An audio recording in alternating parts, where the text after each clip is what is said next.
Welcome to Magic Beyond the Books. Today I am talking about the movie version of Harry Potter and the Chamber of Secrets, which is movie 2. I'm Renee, warning there are definitely Harry Potter spoilers in this episode. We're going to do something a little different today. I'm going to try to do a movie watch along. So if you want to go ahead and turn on the movie and you can listen to the podcast and watch along with me, I'll make commentary along the movie as we go. I am watching the Amazon Prime version of it, and I'm going to go ahead and hit play, start the movie in 3, 2, 1.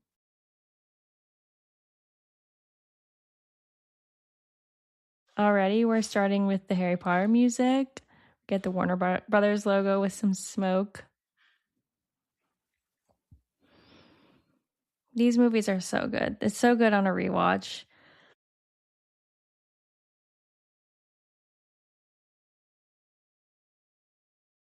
So we're getting Harry Potter and the Chamber of Secrets.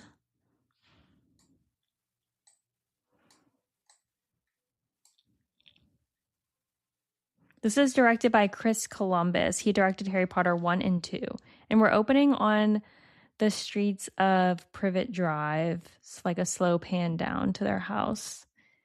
This was adapted from the best-selling novel by J.K. Rowling, and the screenplay is by Steve Kloves.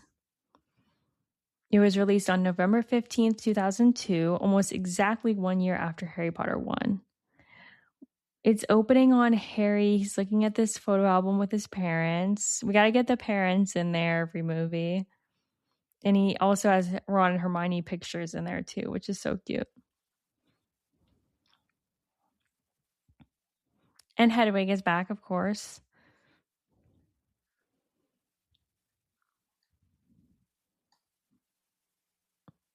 Oh, the pudding.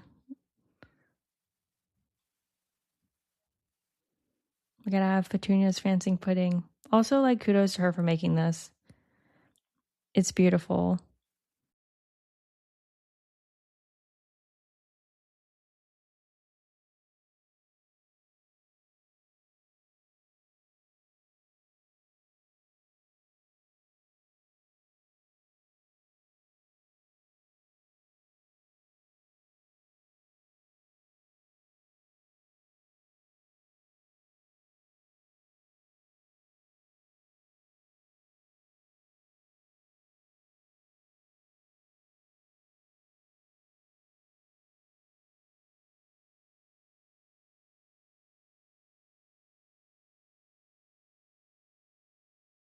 All right, so the Dursleys are preparing for the Masons. Petunia's dress looks lovely. She's got this floaty, like, pink peach gown. I'll be waiting to open the door. This is such a memeable line with Harry.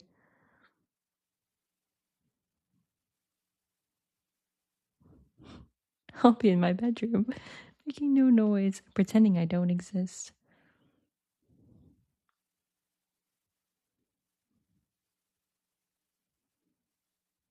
He looks so much older, even though this is only a year later. Oh my gosh, we have Dobby in the room. I love how he was just jumping on Harry's bed when Harry wasn't there. Dobby is kind of scary. I remember he used to scare my little sister when we would watch this movie. I think she thought of Gollum a little bit.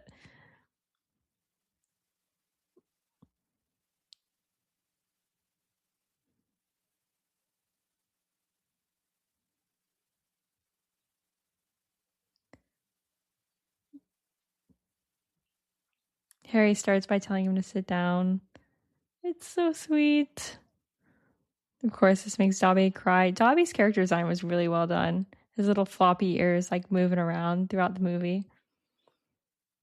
Dobby's voiced by Toby Jones. You might know him from Mr. Burton, Captain America, and The Hunger Games.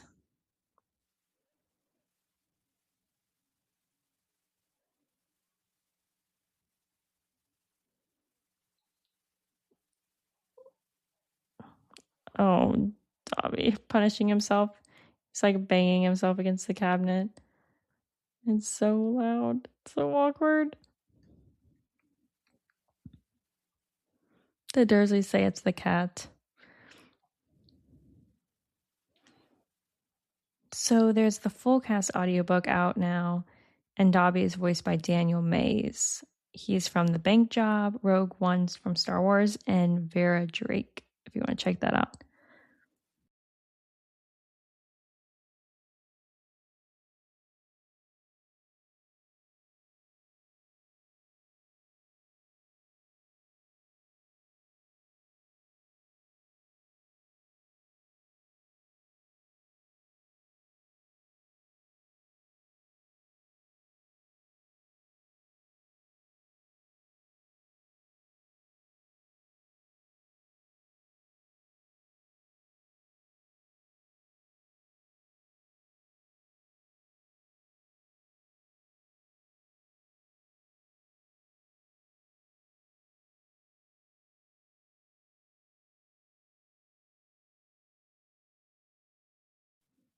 I wonder what this golf joke was going to be. When they arrive at the 9th hole, does anyone know? What's the complete joke?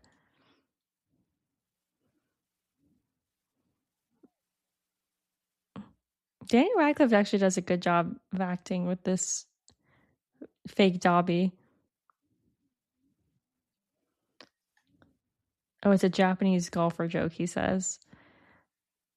I like how they have the cabinet continually opening because Dobby's in there.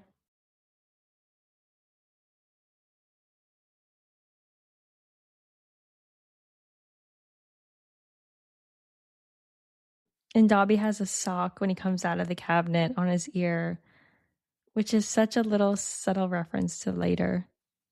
Oh, Dobby revealed himself, he said about the letters.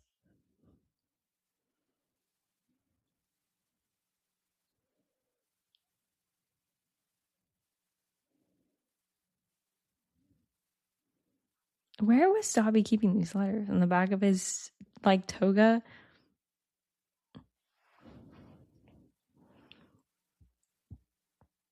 I like how they subtly have in the background a bunch of pictures of Dudley throughout the house. Even when Dobby runs out of the room, you see one. We saw a couple earlier.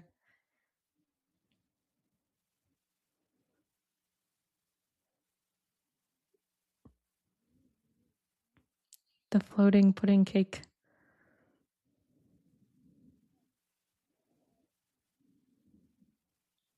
Hogwarts is my home. That's such an iconic line. I forgot it was from this movie.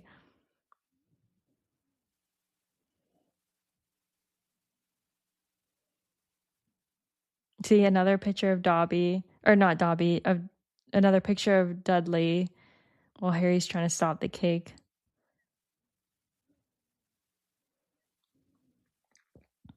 In the books, he drops the cake just on the floor, not on her head. More pictures of Dudley in the background, baby pictures, toddler pictures. And there goes Dobby. Now we're gonna close up the windows, gotta barricade Harry in. Vernon is crazy for this.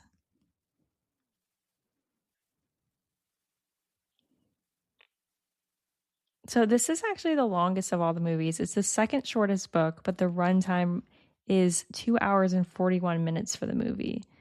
Daniel Radcliffe said that this was his favorite book. And filming began 3 days after the release of the first movie. That's how they were able to release it November 15th of the following year after the previous one was released November 16th, 2001. This is November 15th, 2002. And this is the only movie in the franchise that was produced and released within 1 year after the predecessor. The last two movies were released 6 months apart, but they were filmed as one movie. We got the Ford Anglia. I wonder why she chose this car of all cars.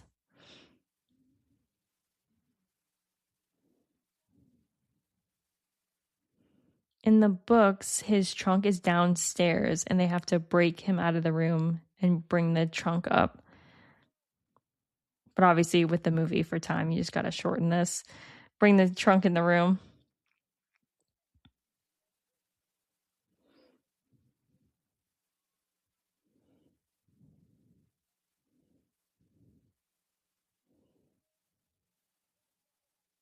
The scene is so dramatic. Vernon's unlocking all the locks.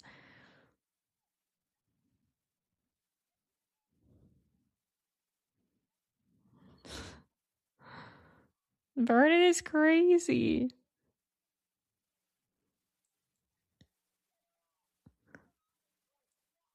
Why does he want him to stay? Vernon falls out the window. But we gotta show him moving to make sure this is a kid's movie. He's still okay. Oh, and they fly off. The music. Such a fun little moment. By the way, Harry, happy birthday. And they're flying off into... This is going to be our first view of the Burrow, which is so fun. I like the design on this set. Even we see the outside here with it all like topsy-turvy, leaning. I think they did a good job of executing this from the vision from the books. Like this dining room table, all the chairs are mismatched. Like there's a blue one there. And there's just like so much clutter and stuff in this house. And little magical things. The dish is washing itself. Like it's such a cute, like all these details about them being this wizarding family. Oh, and the Weasley clock. Home, dentist, prison, law, school. These are the places the Weasleys could be.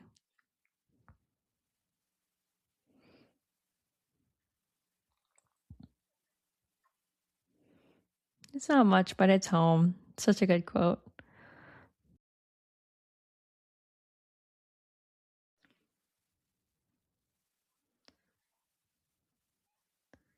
No note. Gone.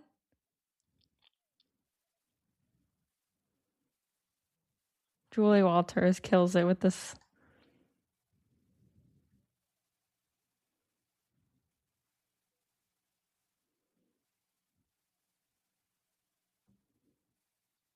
And then Ginny's introduction in this. She comes down with this little robe. I think it has cats on it. What's on this? Flowers? So she says her jumper is on the cat, which was always such an odd line, but there's a little metal cat over their fireplace. So her sweater must have been drying over that fire. All right, and then we get Arthur Weasley coming in, his introduction. Did we see him in the previous movie? I don't think we did.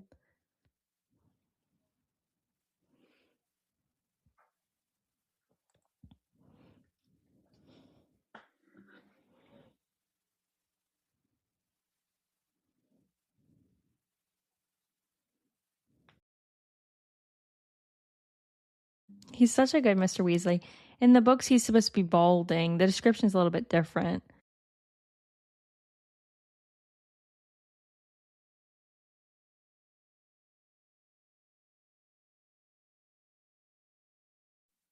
He starts out so excited about the car.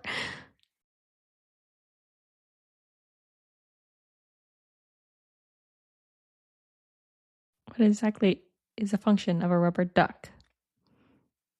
That line isn't from the books. That's for the movies. And we got Errol's introduction. He looks so like straggly with his feathers. And Percy's back. They have him in this little like nightgown with his hair all messy. Percy's supposed to wear glasses in the books. Same with Mr. Weasley, but they don't have him in the movie. They have Harry in this little like rugby button-down long sleeve kind of shirt going on. Oh, Diagon Alley. Diagon Alley. See, if you look here above the fireplace, there's a metal cat. So her sweater must have been drying up there. You can see behind Molly.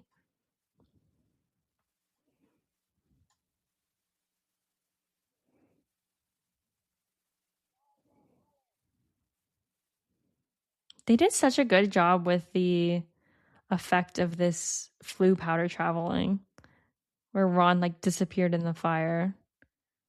Harry looks terrified. In the books, they put the Floo powder into the fire and it turns green, and then they step into the flames, but they're cool, and then they disappear. Versus in this, they're like throwing it down and then flames spring up around them. It's like so dramatic. It's like an explosion with the sound effect.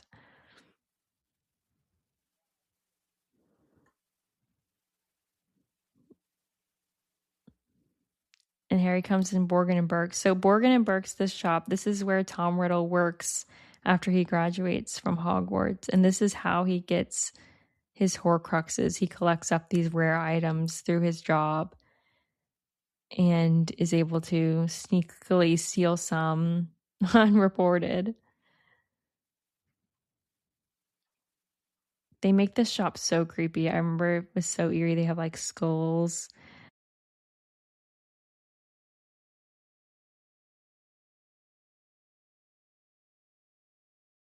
But more facts about this movie. So this is, according to IMDb, had an estimated budget of 100 million and worldwide grossed over 800 million. Jump scare here coming up, and he's gonna grab the hand. The hand's gonna grab him.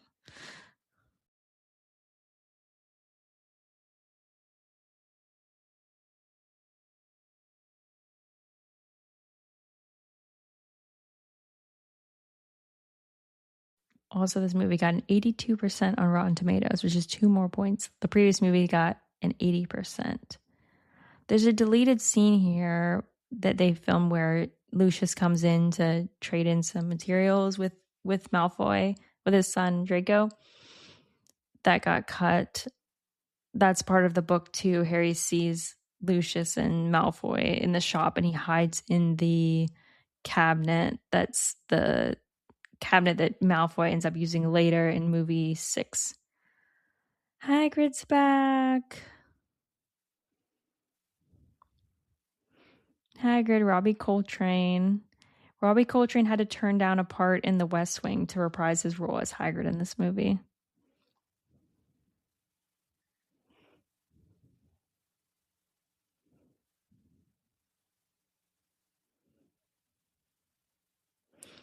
I feel like they have Hagrid back there like to make him seem sketchy, like maybe he did open the chamber. Oh, and we're getting Hermione. They change her hair every movie. It's way less fluffy than last movie.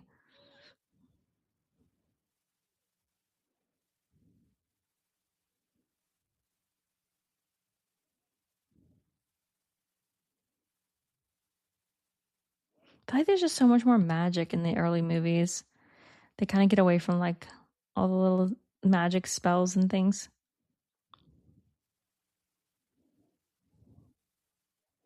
Magical Me. We got our introduction into Gilderoy Lockhart. This is in Flourish and Blotts, which is the set was a redress of the Ollivanders wand shop set, actually.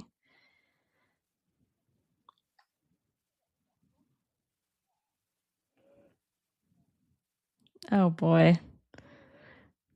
This is Kenneth Branagh. They've got him in this really like blue outfit. It's great.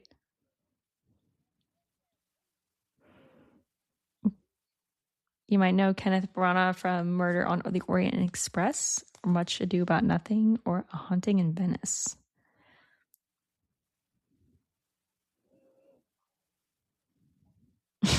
Like the photographer, Harry Potter, and goes yanks him over.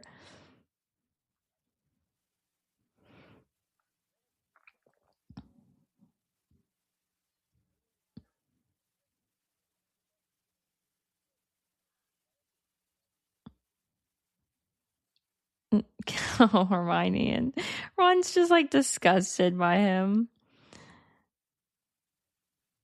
Oh, we get Draco's introduction. I forgot they show him above all this happening.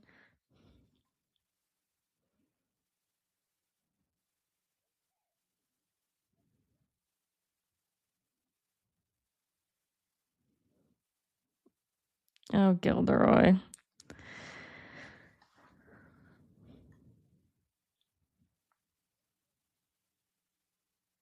So in the books, Harry drops all of these books. He gives them to Ginny and drops them all in this cauldron. This scene right here with Draco, where he rips a page out of the book, this is the scene that people believe is the page that they see later about the basilisk. Oh, now we're getting Ginny's bravery a little bit.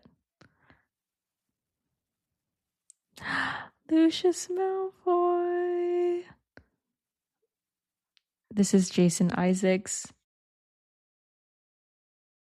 I love his look that they have in this like cane with the snake head.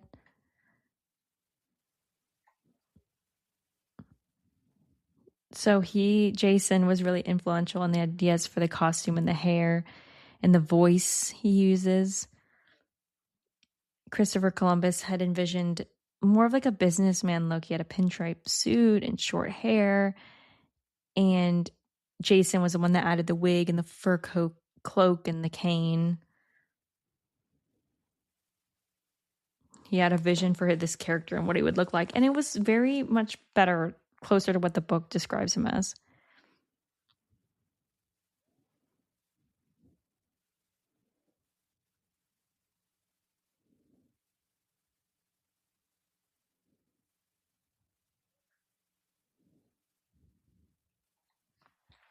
Other people that were considered for Lucius were Richard E. Grant and Bill Nighy. Richard E. Grant, you might know him from the Thursday Murder Club, Saltburn, Can You Ever Forgive Me? And I know him from the show The Franchise.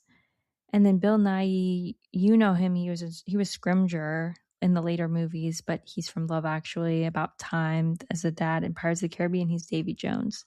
So those are the potential others for Lucius, but Jason didn't even want it originally.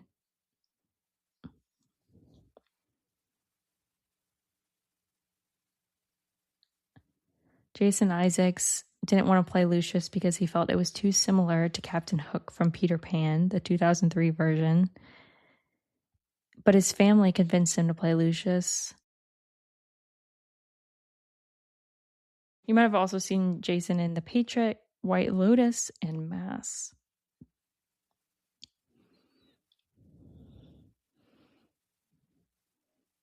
I feel like Draco got so much taller between these two movies. They're really moving through the scenes quickly here.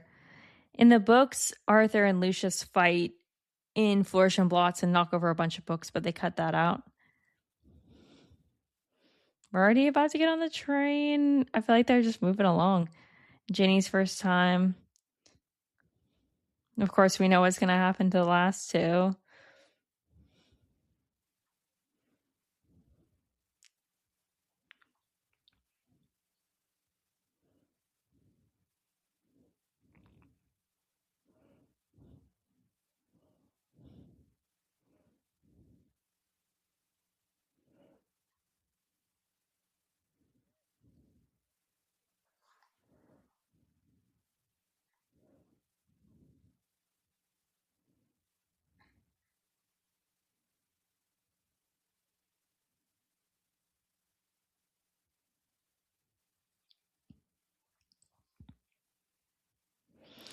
Oh boy. Hermione should have been here. The two boys are like, oh, what do we do? They don't even think about sending a letter to Hogwarts or talking to anyone. They're like, we'll just drive the car.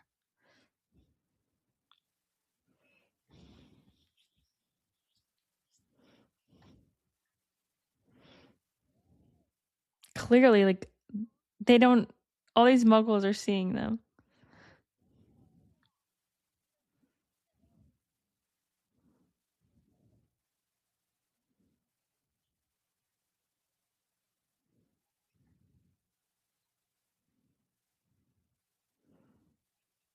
Now we're going to have this long scene with the car flying.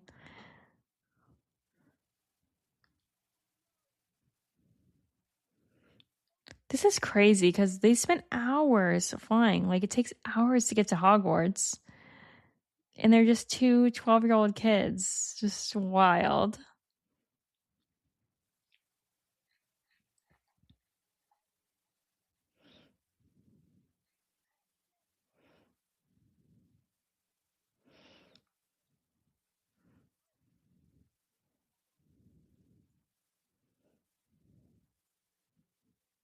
I like how Hedwig's eyes get big when they see the train behind them.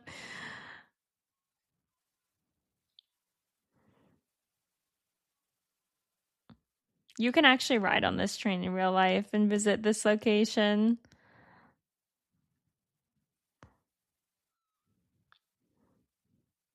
For the record, in the books, Harry never has a moment where he's like hanging out of the of the car, but you've got to add some drama here.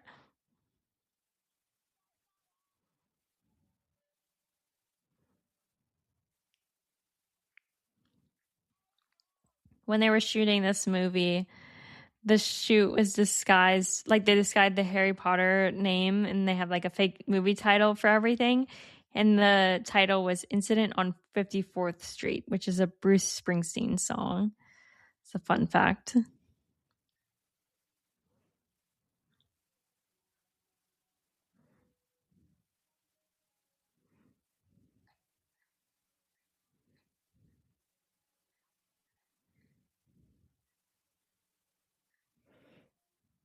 And we get our shot of Hogwarts.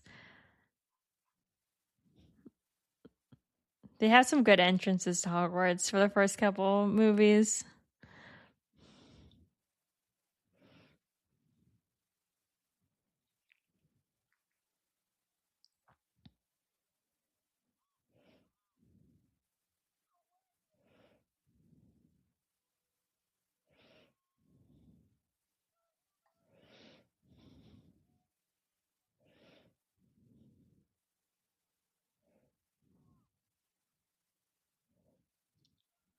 And we get the Whomping Willow for the first time, which is going to obviously be a huge part of the next movie. I still think they should make a roller coaster ride for this scene with the car and the Whomping Willow. It'd be so fun to have, like, the Ford Anglia ride.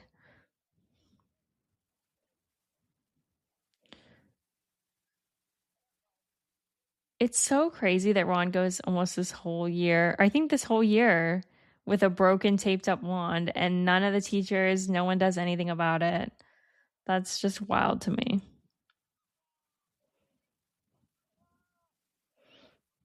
This car is getting thoroughly destroyed.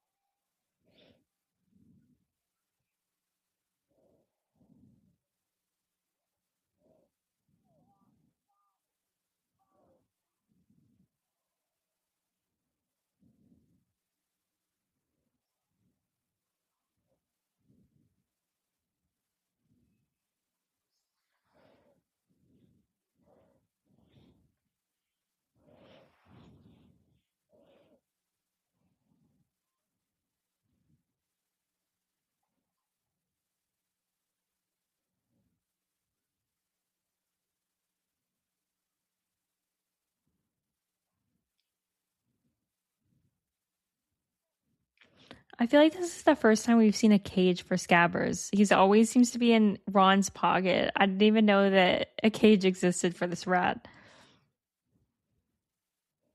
And the car just drives away. It's interesting we get this shot of like going through the tunnels, the outdoor like courtyard of Hogwarts, which we don't really get in other movies, I feel. Ron's expressions in this movie, I feel like, are so dramatic.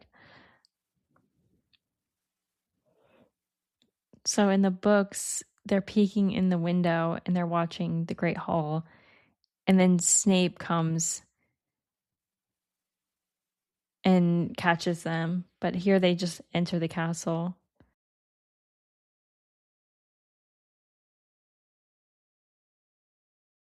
There's Filch.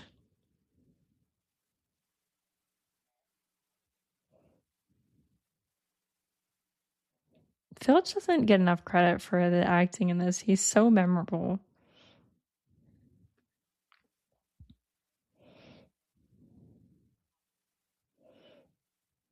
And Snape, Alan Rickman's big entrance, the reveal with the newspaper pulled back from his face.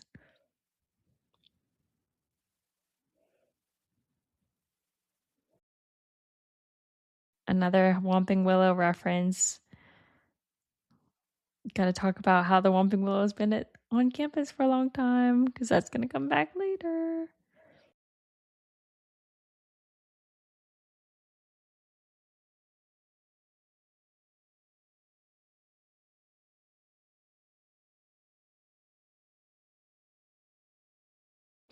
Dumbledore and McGonagall.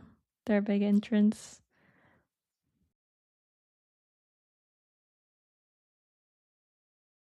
So this is our last movie that we're getting Richard Harris as Dumbledore. He's only in the first two. And then he gets replaced by Michael Gambon. Richard Harris unfortunately passed away from Hodgkin's disease a few weeks before this movie was released. But a couple fun facts about him. He's an Irish actor and singer and played King Arthur in Camelot and Marcus Aurelius in Gladiator. If you haven't seen Gladiator, it's such a good movie.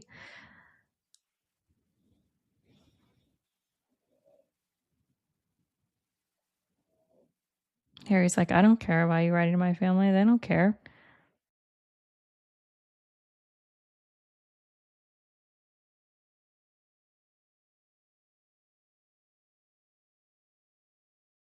Oh, we're going to start, I think, in the greenhouses. I feel like they just get away from showing them in class in the later movies. But I love these class scenes.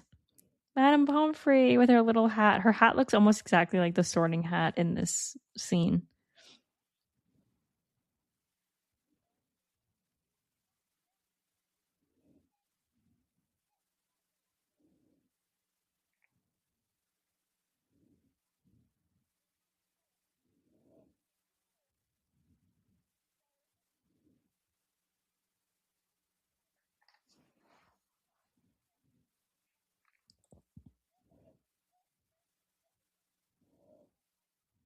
I like how they look so happy that Hermione got them extra points. And Draco looks so upset. It's so dramatic. In the books, there's a scene before Harry gets into this class where Gilderoy pulls him aside and tells him to not be crazy, trying to get famous by driving a car to campus. And throughout the books, they have this runner of him saying that Harry's trying to like promote his fame by doing all these crazy things, and Gilderoy keeps coaching him, saying, "Oh, you know, you're so young, you have time to become more famous."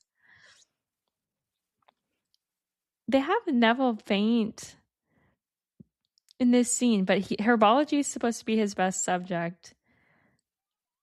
Maybe he just gets better over time. These mandrakes are so annoying. I just hate the sound of this. It's not even like a baby crying. It's like so shrill. In this movie, Malfoy's hair looks so dyed. Like it looks like so bleached. Oh, we got St. Nicholas back. That's another thing, the ghosts. I feel like St. Nicholas has a lot more appearances in the books than the movies. So in the books, they call this spellotape, which is a play on words of sellotape, which is a brand of tape in the UK. Colin Creevey. So Colin's played by Hugh Mitchell, who's known for the Da Vinci Code, Nicholas Nickleby, and Waking the Dead. He doesn't act anymore, but now he's a professional photographer, which is crazy. You can find him on Instagram, Hugh Mitchell Photography. He does mostly landscape and also portraits and wedding photography.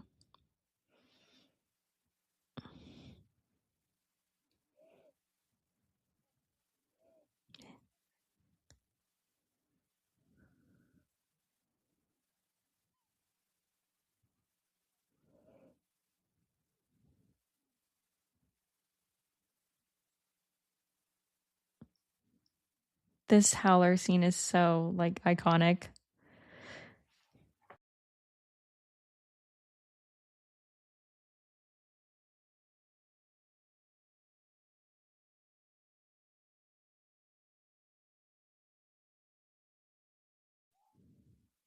I feel like the kids are all looking in different directions when that thing moved.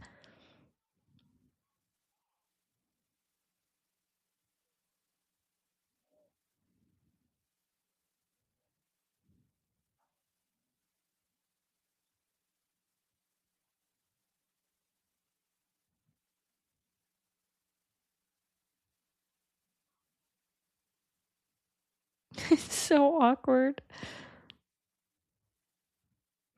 All right, our first class with Gilderoy. Hugh Grant was actually originally cast as Gilderoy Lockhart. Did you know that? Hugh Grant, he's known for Love Actually, Notting Hill, and About a Boy. He had to withdraw last minute because of scheduling conflicts with 2 weeks' notice, which also was released in 2002. Which is funny because I had a fan cast as Hugh Grant for Ollivander, actually, now that he's older. I love the costuming for Gilderoy. He's wearing like all gold. And the boys are just like, what the heck? And the girls are mesmerized. Jude Law was deemed too young to play Gilderoy, but he later obviously gets cast as young Dumbledore in Fantastic Beasts.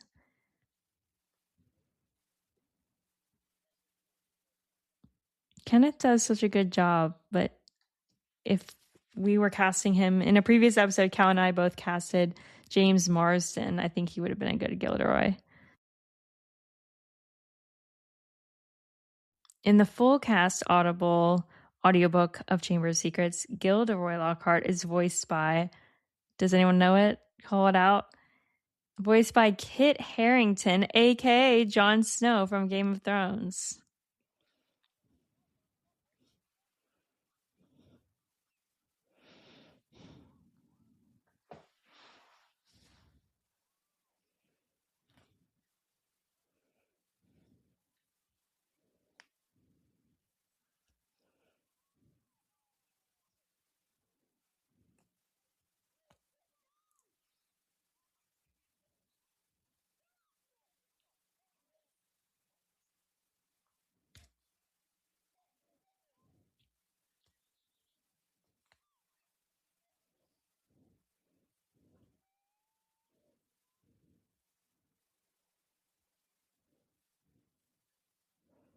In the books, the pixies grab Gilderoy's wand and throw it out the window.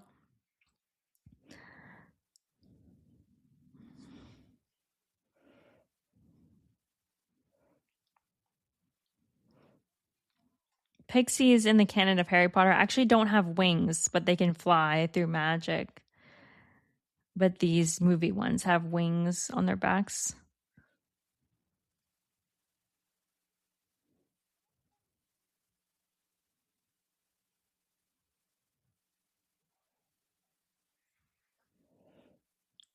Oh, Quidditch.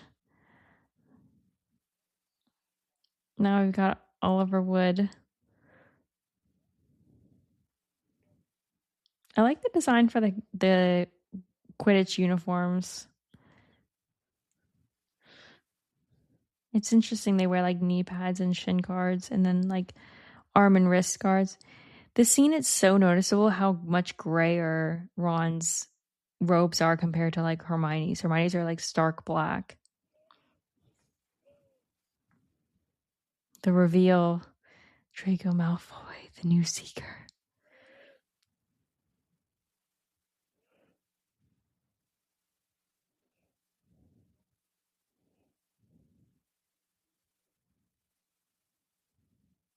Hermione looks so angry in the scene.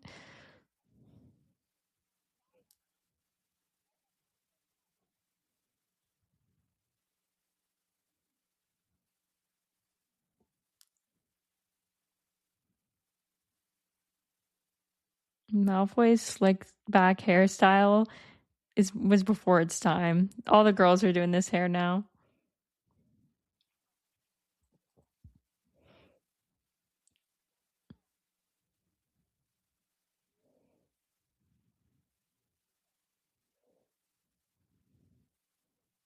Ugh, I always hate watching people throw up in movies.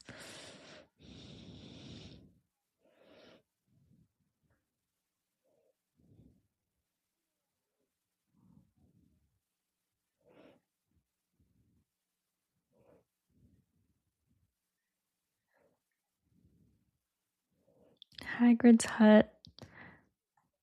This is such a good set too. There's all these cages hung up, like so many little details all in the background.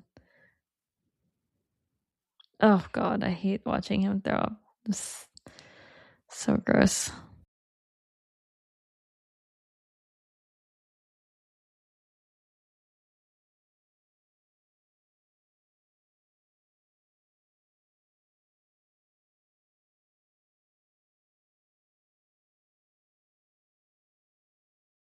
In the books, Hermione doesn't know what a mudblood is, and Ron explains.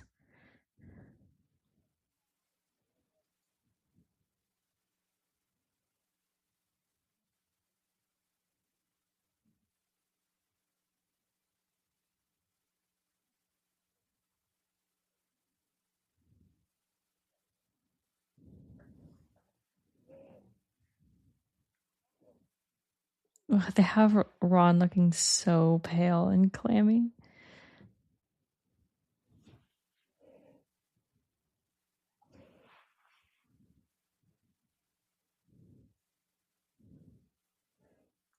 I love this scene with Emma Watson and Robbie Coltrane. It's so sweet.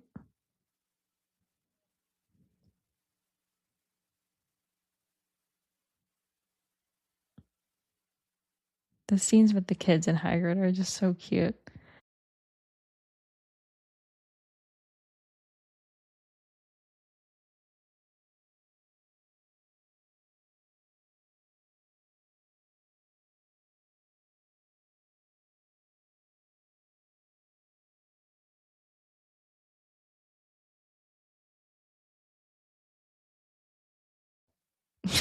Harry's expression, Gilderoy. Fame is a fickle friend. Just like, what the heck?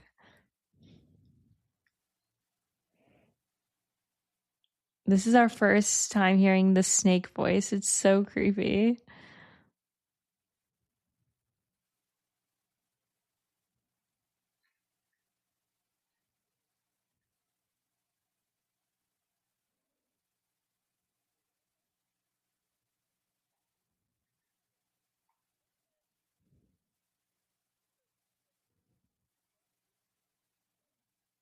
Can you imagine 4 hours of doing fan mail with Gilderoy Lockhart? This would be a special kind of torture.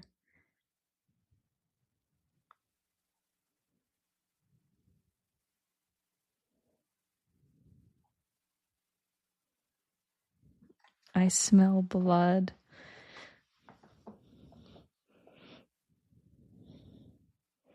So there was supposed to be the Death Day party, which we covered in Ghost Party of this podcast, with uh the Gryffindor ghost.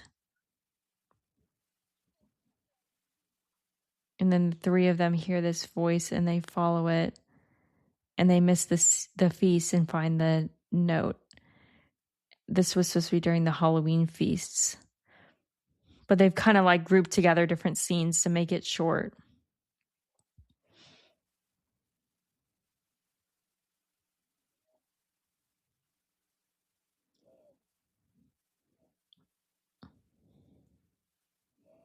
But that's why in the books they seem super out of place finding this, and it looks super suspicious because everyone else was at the feast. Oh, and then we're gonna get our hint that the spiders are leaving the castle.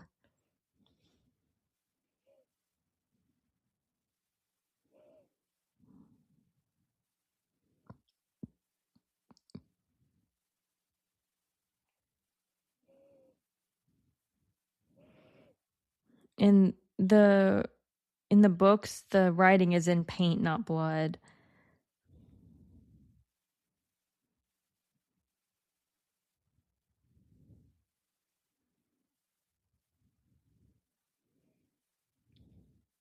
They make this so good. The music's building, everyone's coming in.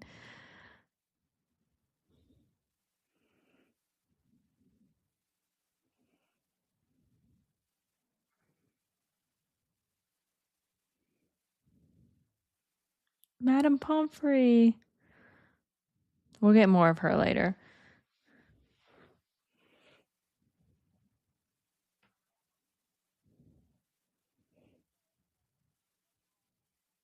Oh, poor Filch.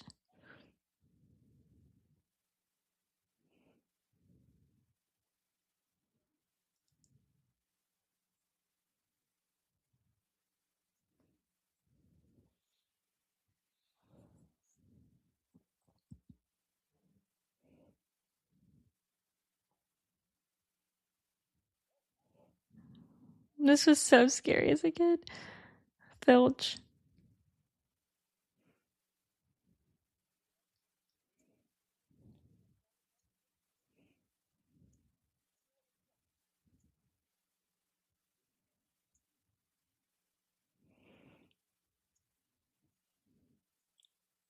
In the books, they kind of step into a classroom. They go to Gilderoy Lockhart's or his office, I think.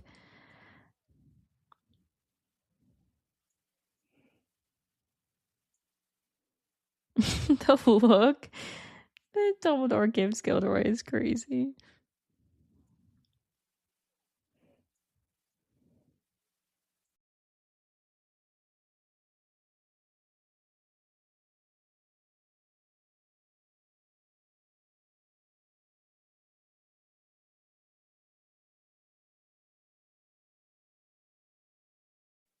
Harry learns that Filch can't do magic in an earlier scene, and so Filch believes that Harry did this intentionally as an act against him.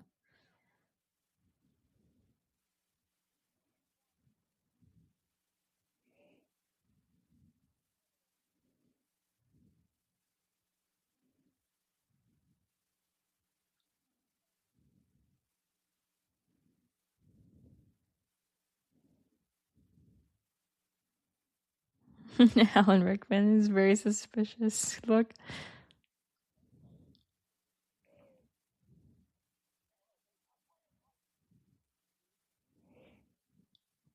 I may be in the minority here, but I think Filch is justified for this anger.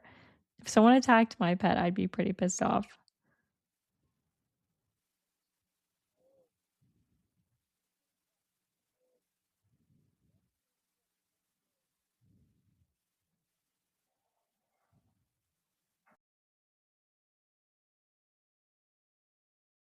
The moving staircases.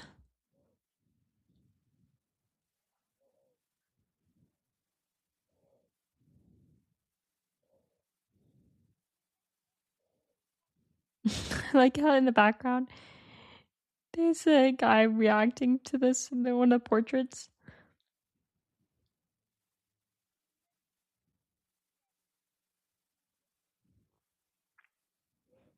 Hearing voices isn't a good sign, even in the Wizarding World. Feels like it should be a comment from Ron, not Hermione.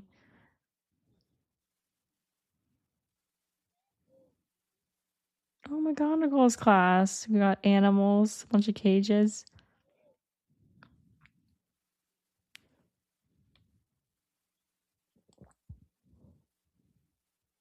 Also, transforming animals into water goblets seems very advanced for these second years.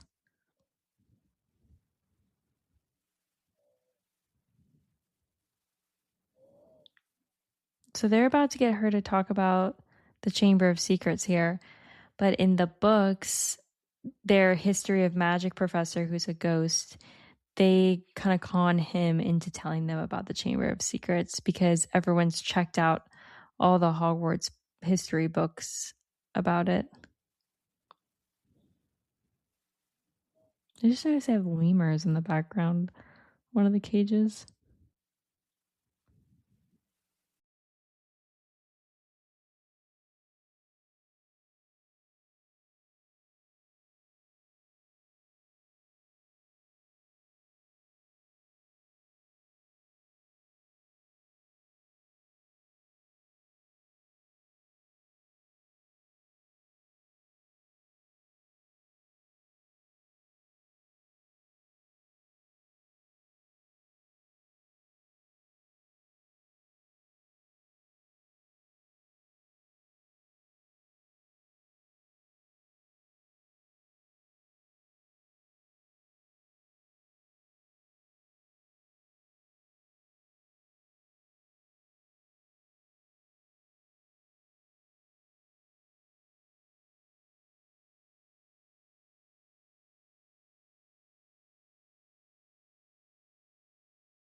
I don't know how we didn't figure out that the monster was a snake. It's so obvious.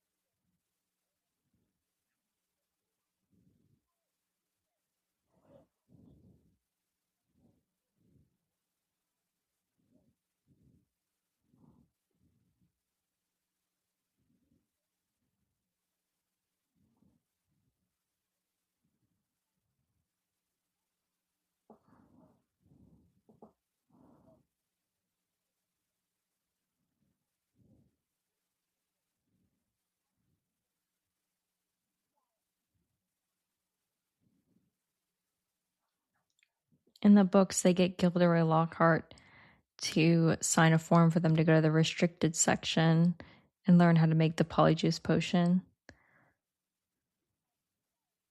This is a crazy plan to find out this information just on their suspecting Draco is the heir of Slytherin.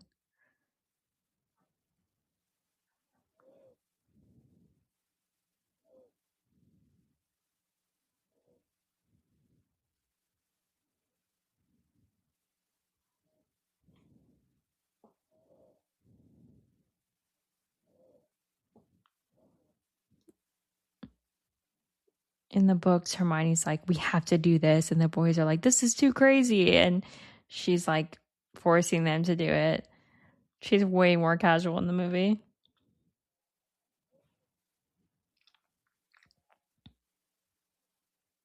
Now we're on to Quidditch. It's so funny that this movie is the movie where they suspect Draco as being the villain and he's not, but then later he really is the villain. All right, we got Angelina Johnson here. This is one of the Angelina Johnsons before she got recast in the fourth movie.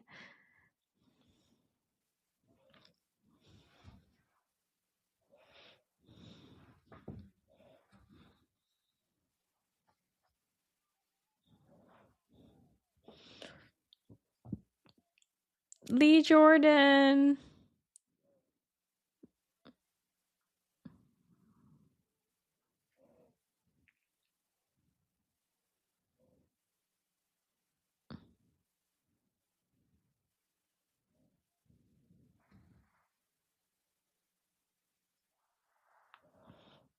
Oh, Lucius is at this match for some reason wearing this like fur cap.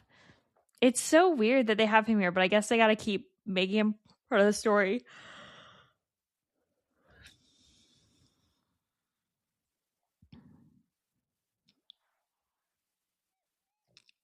So, Lucius, I was talking about him earlier. In the Audible full cast audiobook, Lucius is voiced by Alex Hassel, who's known for Rivals, The Boys. He's translucent.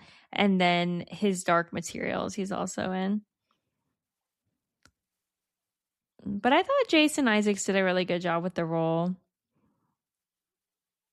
Do you feel like his role is like too similar to his Hook in Peter Pan? I feel like he's almost unrecognizable in Hook with the big like curly wig.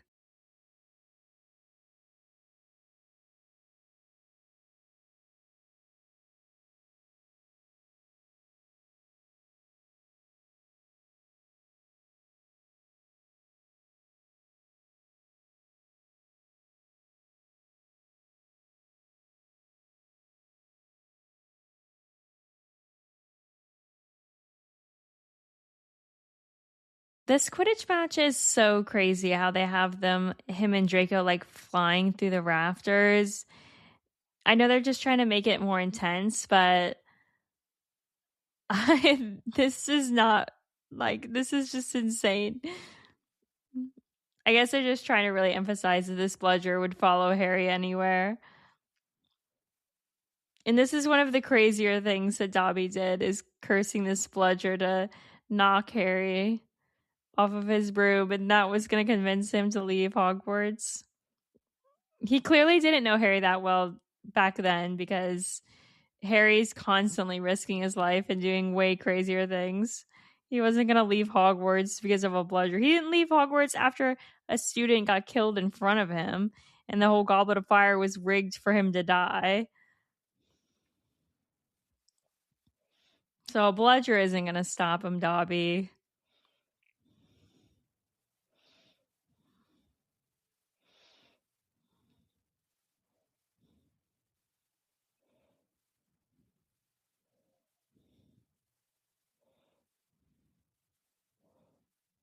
I feel like if I was directing this movie, I wouldn't maybe make this Quidditch scene quite as long because this movie's a little bit too long, I think.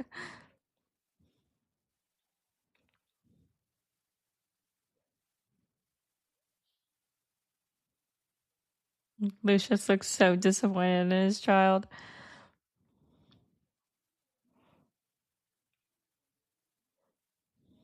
So what's the point of these arm guards if you get hit by a bludger, it's going to break your arm anyway? Doesn't like that doesn't make any sense. I don't think they wear arm guards or anything like that in the books.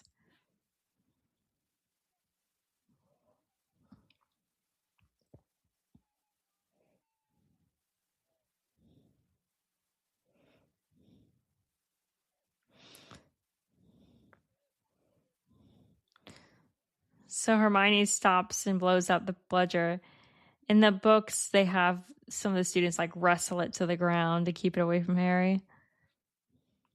Now we have Gilderoy's, I think we're on like the fourth or fifth outfit. He's all green today.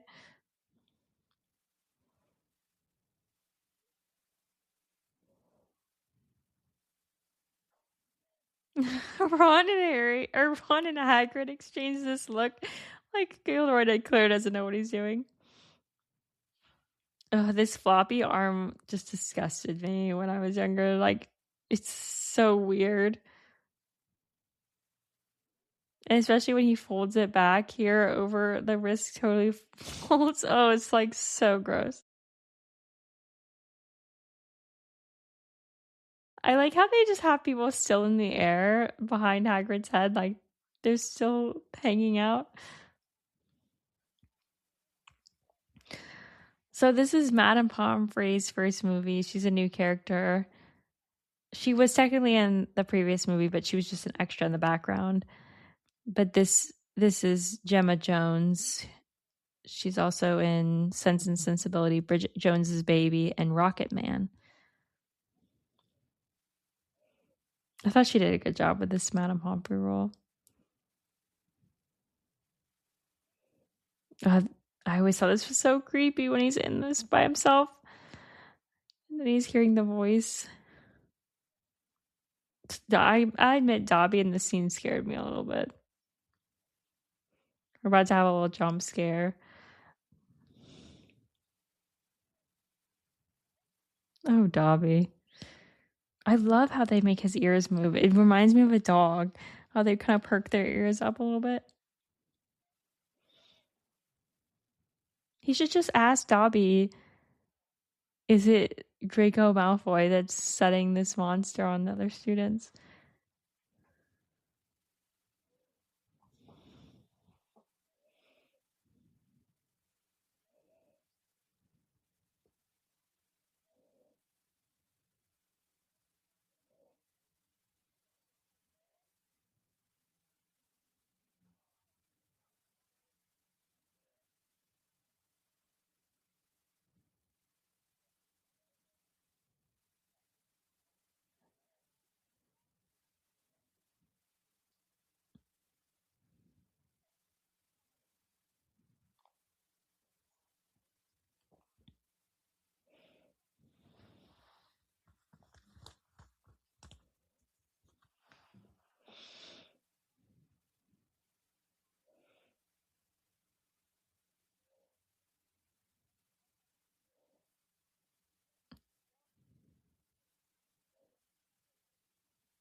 Oh, Dobby, he's so pathetic. It's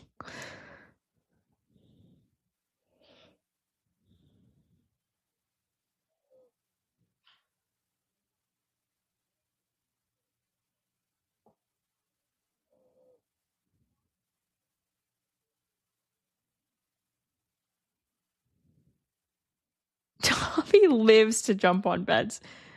This movie spent so much of him just jumping up and down on beds.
The camera just explodes.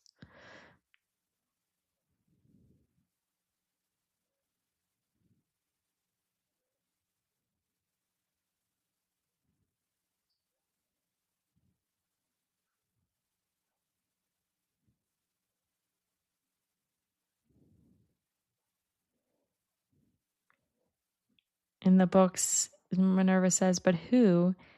And Albus says, "The real question is how." And then they're left to wonder what that means.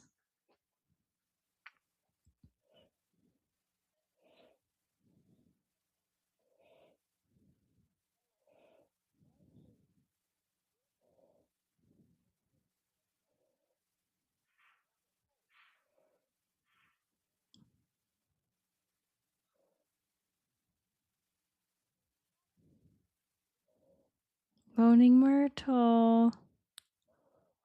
They don't call her Moaning Myrtle to her face, though, in the books.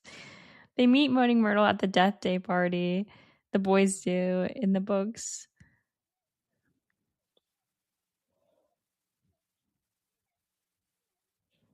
So, Moaning Myrtle is played by Shirley Henderson. She's a Scottish actress. And she was in her 30s when she's playing this 14-year-old girl. Shirley's also known for 24-Hour Party People, Miss Pettigrew, Lives for a Day, and voice of Babu Firk in Star Wars: The Rise of Skywalker. Oh, here's this scene with Gilderoy. Who's tracking the outfits? Is this outfit number 6? He's got this half cape for this dueling club.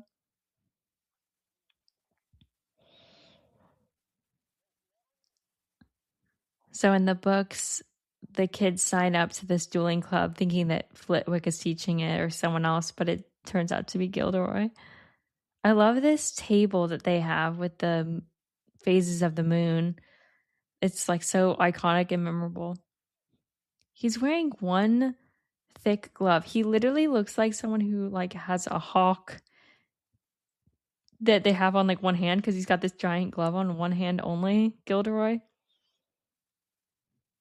But his top half is almost like what a fencer would wear, sort of. It's like this silver vest thing that covers his whole front. Snape, of course, is wearing what he always wears, the same outfit he wears every day. He's like a cartoon character.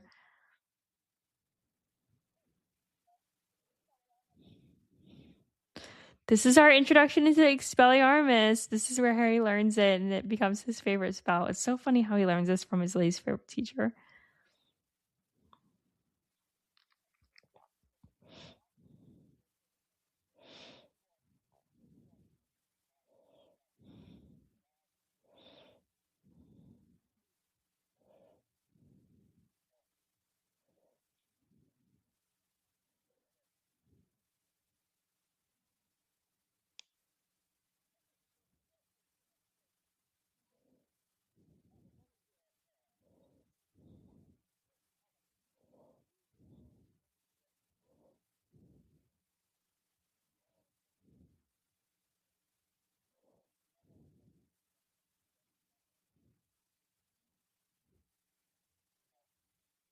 This is the hard pivot from Alan Rickman.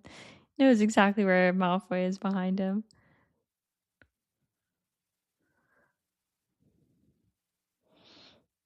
In the books, Harry's trying to get tips from Gilderoy, but here he's not even going to bother. And Snape gives Draco some more help. Scared Potter, you wish. Iconic lines from this movie. I like how teaching them how to protect against spells is just, all right, here, go fight. Good luck.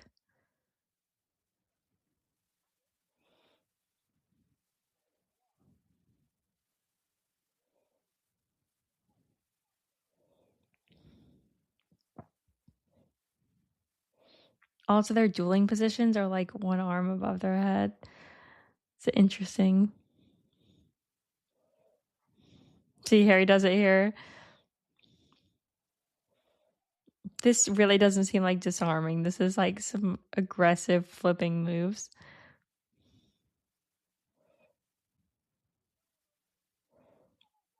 It's interesting. Tom Felton holds the wand above his head and then one arm out, versus Harry holds one arm without the wand above his head and then the arm out straight out with the wand.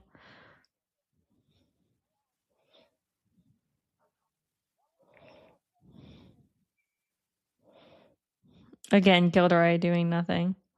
This Snape looks really fake, but you know, it was the time. It was the time. Let's remember this movie came out in 2002. This is our first time Harry doing Parseltongue.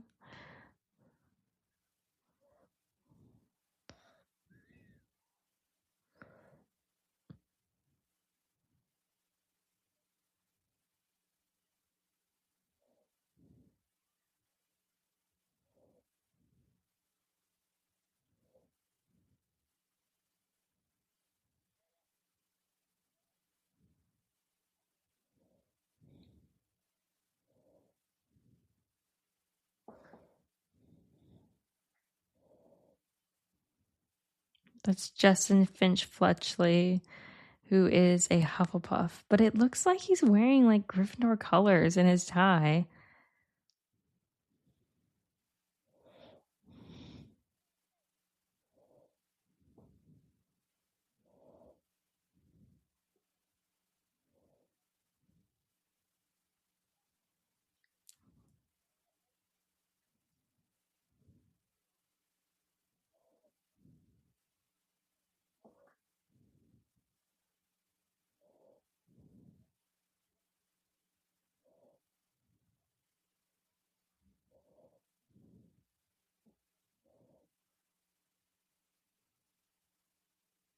There's like smoke coming up behind them.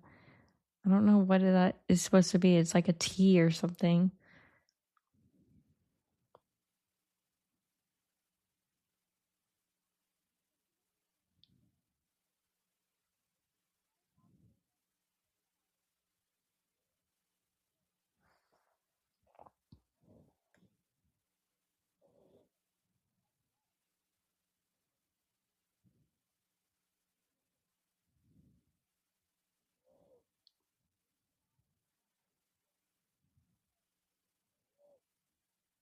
In the books, they have a lot more scenes where the students are all like looking at Harry weird and thinking that he's the heir of Slytherin, treating him differently. We get this scene here where the Hufflepuffs are kind of giving him glares. And we never see them ever again in this like study hall room. Like, what is this room where they have the students like working on something? Or is this supposed to be? Oh, yeah, no, this isn't class. This is like a study hall.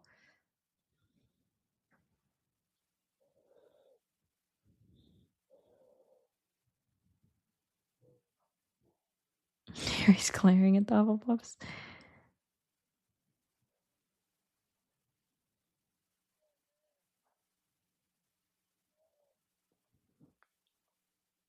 In the books, he approaches the Hufflepuffs, and when he overhears them talking about him, saying that he's the heir of Slytherin.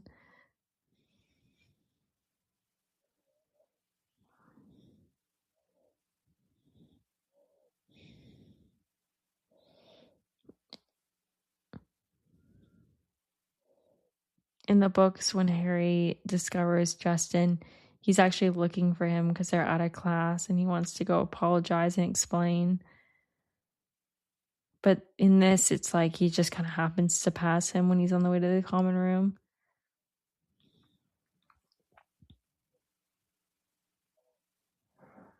The Nick, the Gryffindor ghost.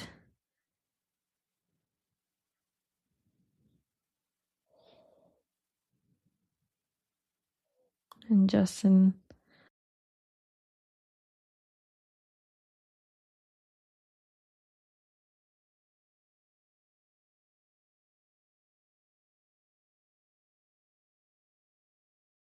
In the books, a bunch of people discover him. And then McGonagall has someone like waft Nick to to be treated, like move the ghost body.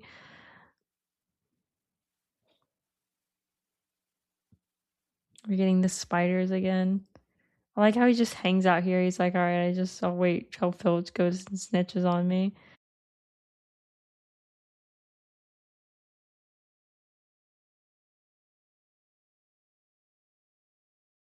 This is our first time to Dumbledore's office. We're going up into the. I like how they did this in the movies with the bird wings kind of like in this moving staircase that kind of twists.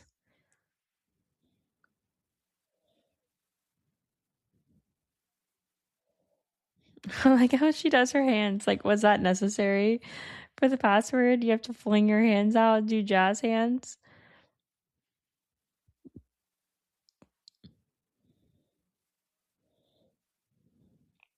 I want this to be the entrance to my office.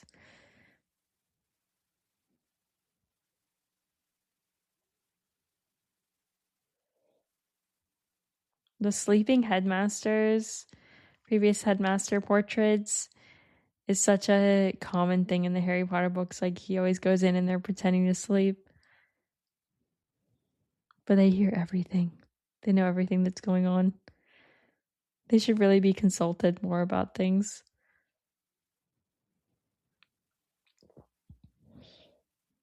Oh, we see the Sorting Hat. We didn't get the Sorting Hat song in the movie or in the books either because they missed the sorting.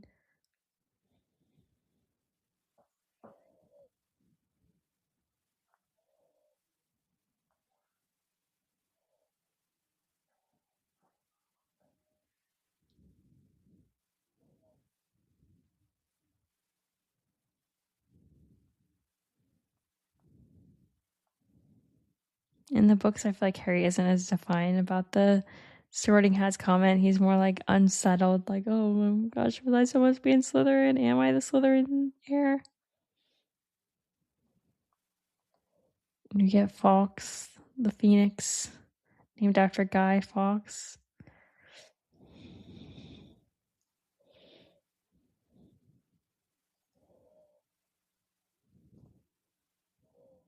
Imagine how terrifying this would be if your headmaster's pet bird blows up the minute you walk in.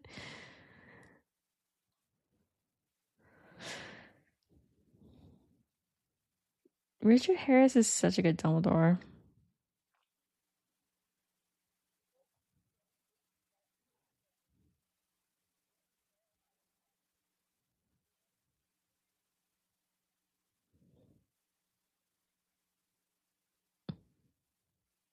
Baby Fawkes. They used animatronics for Fawkes. They had to actually like dye all the feathers and everything.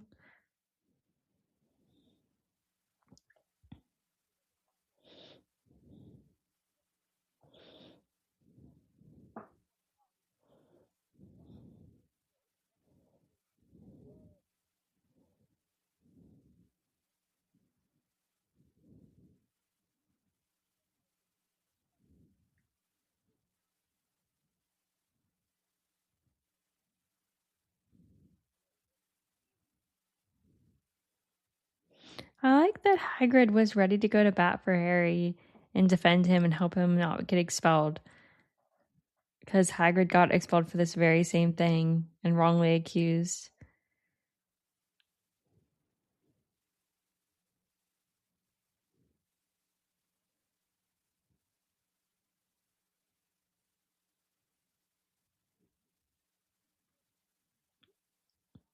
I always found it so cringe that he says, "Is there something you wish to tell me?" No. And then he has the same scene with Tom Riddle.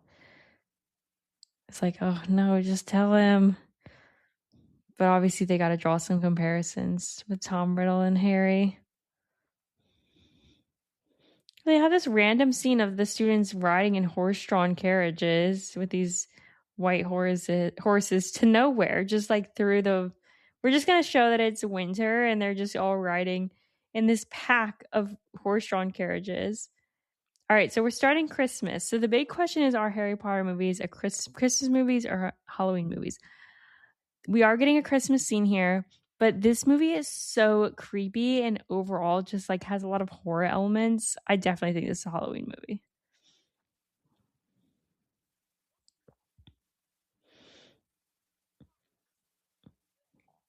The previous movie I said was also a Halloween movie. There's these cute Christmas scenes, but they're so short. I think people remember these Christmas scenes very fondly and think of these movies with Christmas, but they're really not Christmas movies. I think they just have such short but memorable Christmas scenes.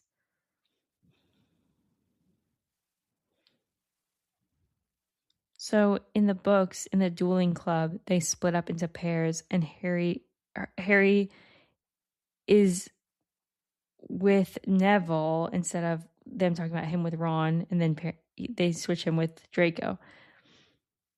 And Hermione is with Millicent, and that's how she gets the hair. She just pulls it off of her robes during the dueling club.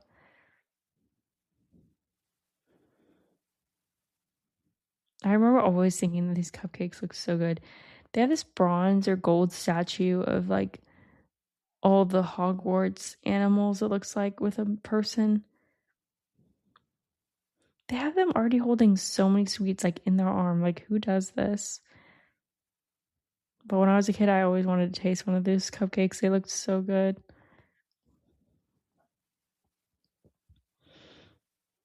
I feel like their ties look like they're light blue instead of silver and green.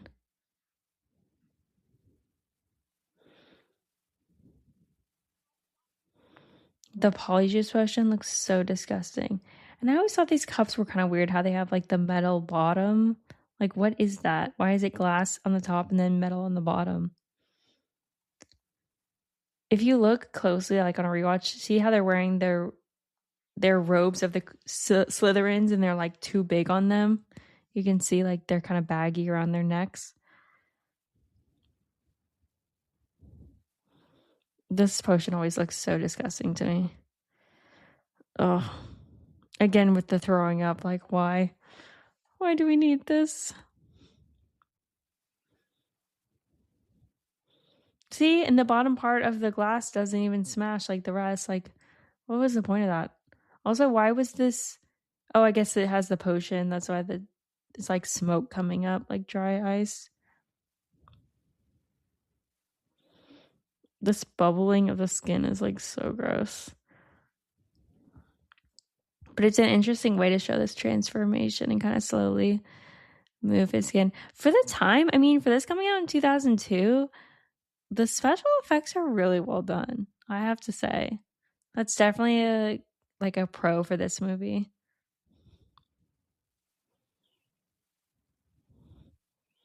Their voices are the same. I don't know if I like that. That's not applicable for the books. Like, this is weird that they have this scene where they're like forcing their voices to be different.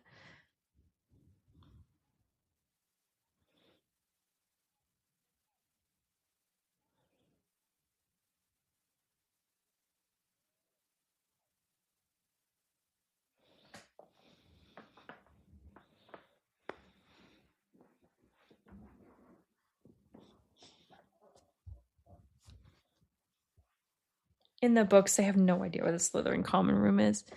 They ask a Ravenclaw, and she's like, "What the heck?"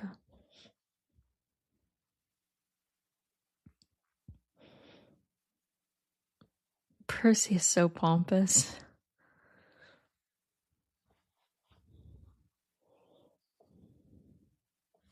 They like don't know which one they are.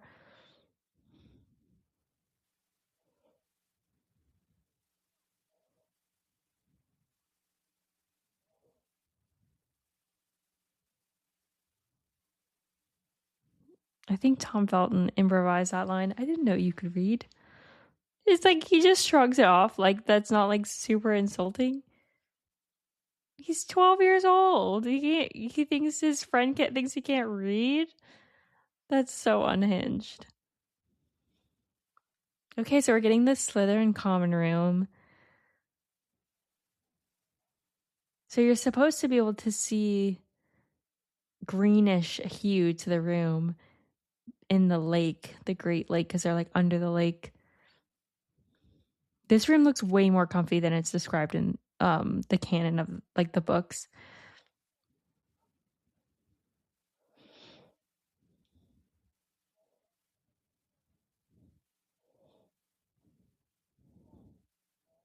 The voices being their voices, I think is so weird. I don't know. The more I'm watching this, the more I'm like, this is weird.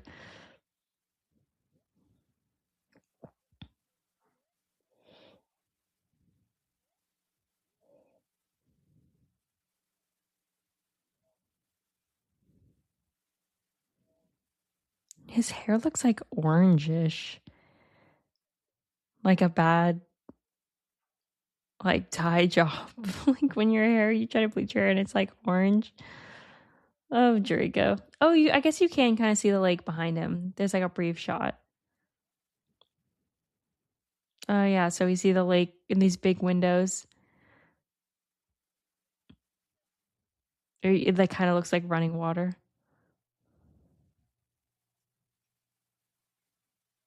They just always add these random things with him like pocketing this random gift just to show that he's like, oh, this is a bad guy. Just remember.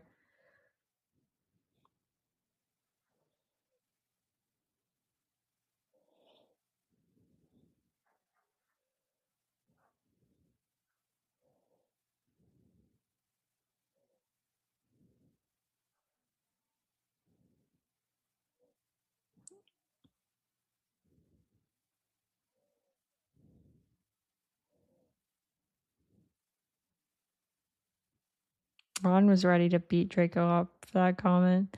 That's crazy in Hinge though.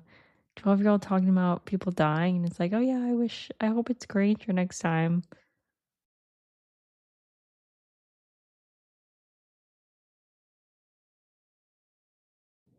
Like how they just run away. When in doubt, just run.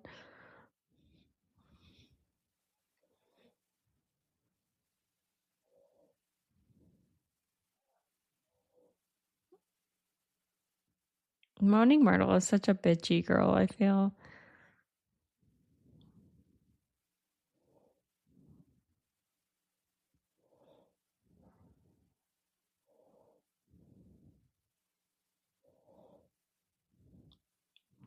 Cat girl.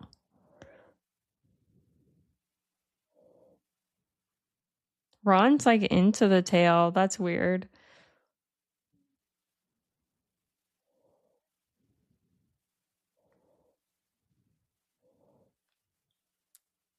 Emma Watson has such a smaller role because she has this cat incident and then she gets petrified. So I feel like this movie is just like the least Emma Watson that we get.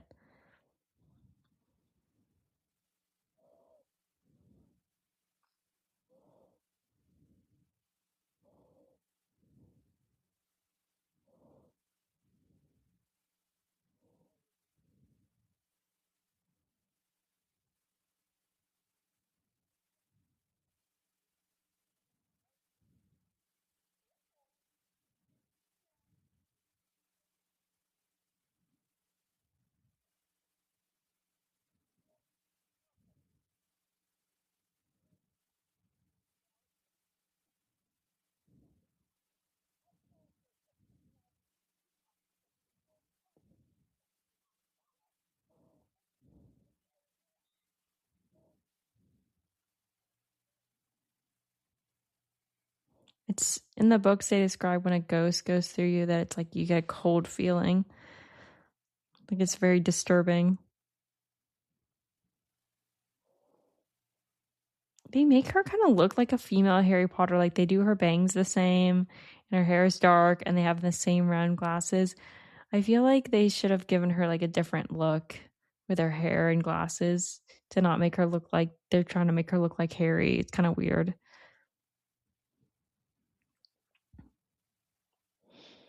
When he gets this diary, it says that, like on one of the covers, that it belongs to Tom Riddle, and the tag on it shows that it's bought in a muggle shop.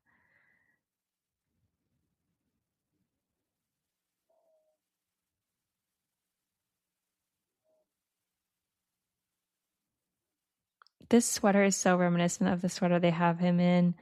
It's like the same red sweater as the first movie, or maybe it's different, but it looks very similar, like what he's wearing when he gets the Sorcerer's Stone.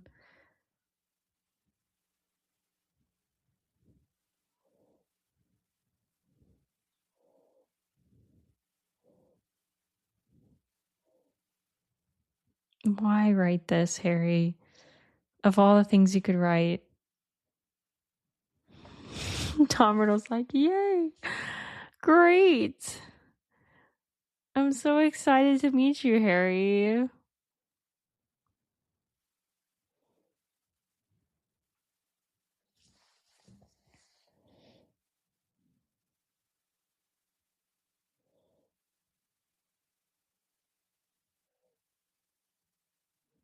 In the books, they say that the writing gets more and more scribbly, like he's writing faster and faster, Tom Riddle. In the movie, I feel like his writing is very formal and fancy.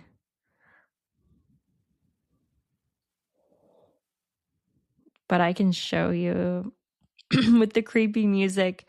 It's so ominous.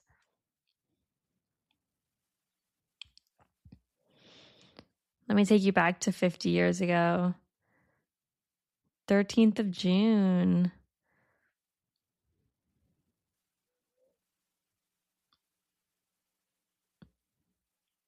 I remember this was so scary, him like getting sucked into the diary, into the memory. And this whole memory is just very like eerie and weird. In the books, he actually gets transported to the headmaster's office where Tom Riddle's talking to him about if he could stay at the school, even though the school is being closed down. Here we get this good shot of the boar. The boar is like the symbol for Hogwarts as a whole, not the houses. Oh, our first shot of Tom Riddle, young Tom Riddle. This actor is Christian Coulson, known for The Hours, The Good Liar, and Love in a Cold Climate. He's so well cast. I feel like he looks like the perfect Tom Riddle. The dark hair, the like classically old time handsome. Oh, this hand and the dead person creeped me out. I was just very like sad and disturbed by the fact that a child died at school when I watched this as a kid.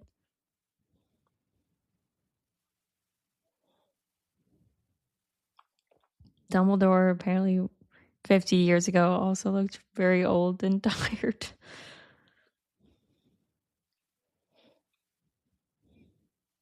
He used to be the transfiguration teacher, I think.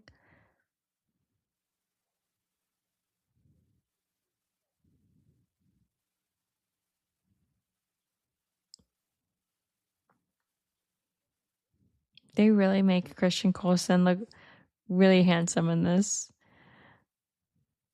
It's very creepy, like Ted Bundy kind of.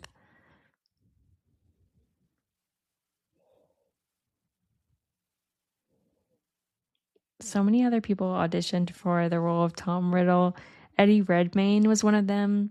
He later obviously gets Newt Scamander in Fantastic Beasts and Where to Find Them. Another one is James McAvoy. He was actually originally offered the role, but turned it down because they wanted to have him like on a retainer and he couldn't work on anything else for 7 months. But it's so funny because James McAvoy goes on to do like X-Men and Atonement and Split. Slit, I was gonna say, like, that's another, like, very creepy villain. Another one is Joseph Morgan. He auditioned for Tom Riddle. You probably know him from Vampire Diaries and the originals and Legacies. He's Klaus Michelson. He's also in Immortals, Ben-Hur, and the Halo show. Young Hagrid.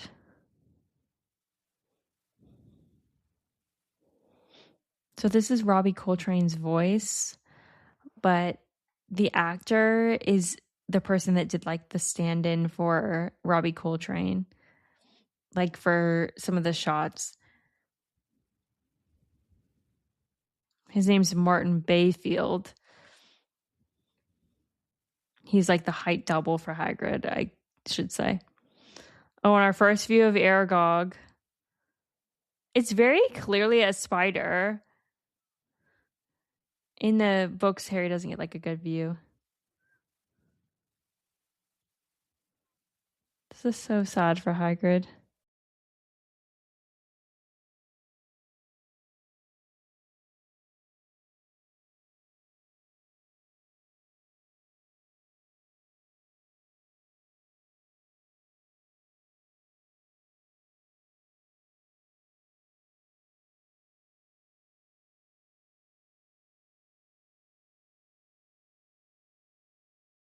So in the books, when they think it's Hagrid, they think that he just accidentally, rescued a monster because he wanted to free the monster, not that he meant to hurt anybody.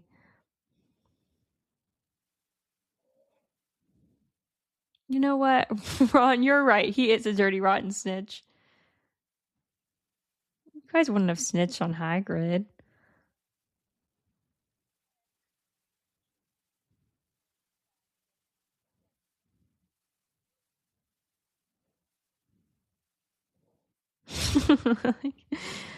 They're so like caught in the act of talking to him.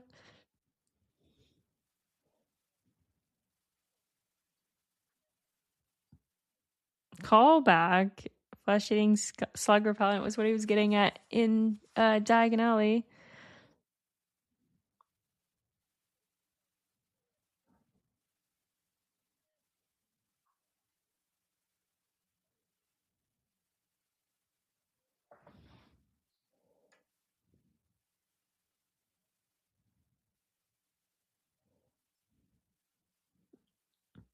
Oh, Neville.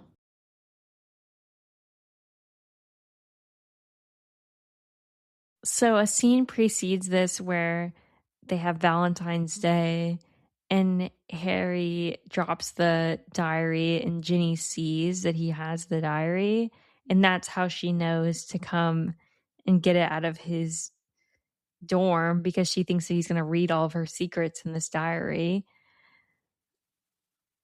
In the movie, I guess they just kind of skipped the explanation of how she knew that he had it, because how was she supposed to know?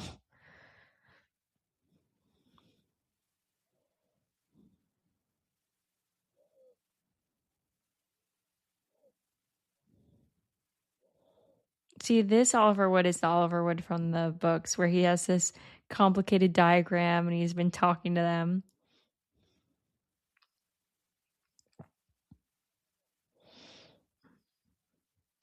I like how she says the match is canceled and there's people currently literally flying behind her. Like they wouldn't be grounded first, the Hufflepuffs. See, someone just flew by just now. Oh, I like how they have her in this like tartan plaid. That's very canon for the books. She usually wears plaid. Hermione.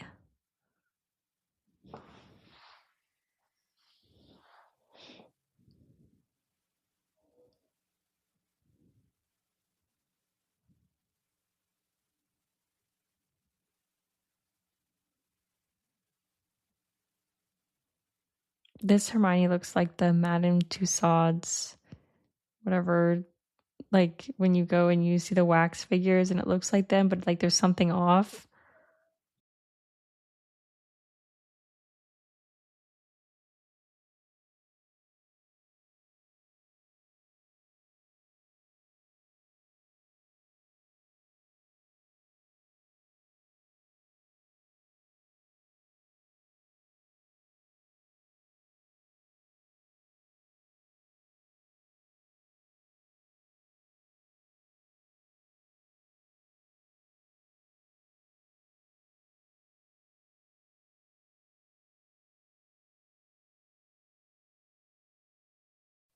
Have this shot of everyone. You see Ginny, Oliver Wood. Oliver Wood, they have him looking so adorable in this.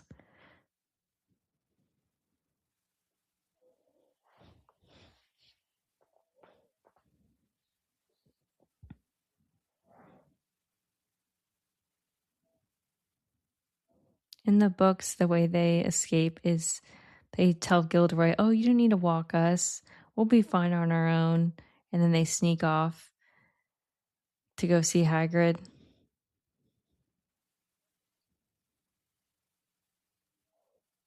Oh, we got Fang, Hagrid's dog.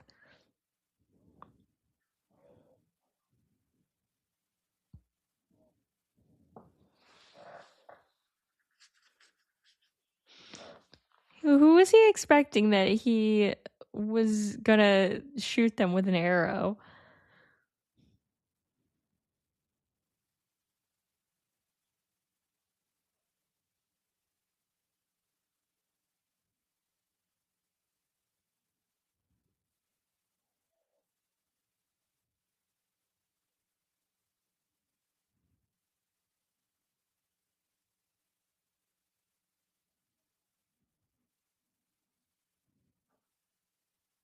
See, Hagrid should have just started with, "No, I don't know, but let me tell you more." He held up the arrow again.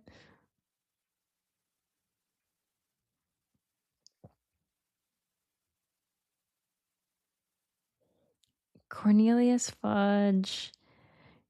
Normally, he's supposed to be wearing a lime green bowler cap, like in every scene.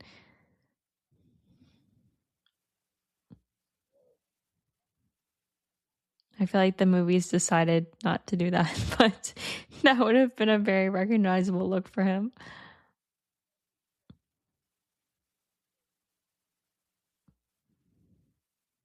You've got to take him to go to Azkaban. Like, that's crazy. Oh, here we go. Lucius. Jason Isaacs is back. He's giving founding father in this. He's got the low pony with the little cute bow. We're going to see the bow in a minute. Oh, there we go. Our little black bow. All he needs are like those white long socks that go to his knees and then like those shoes with the buckle on them, like pilgrim style.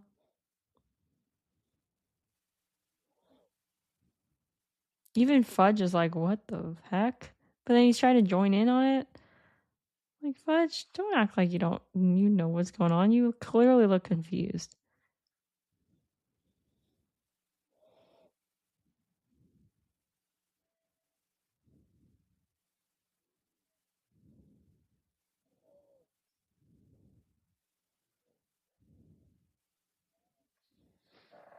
He's like clearly smiling.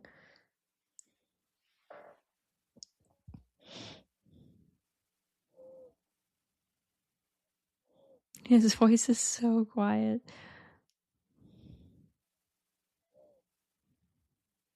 What is the thing? Like, there's like a Sith or something like on the cabinet behind them. Or maybe it's a board.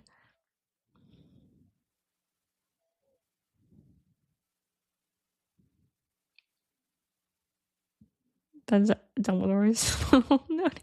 Lucius turns around like, who are you talking to? Like, Albus is like, help will always be found at Hogwarts for those who ask for it. We get a good shot of the ponytail with the bow right here. Albus takes a long look, like it's like wink, wink, wink, wink, wink. You get a good cane shot there too.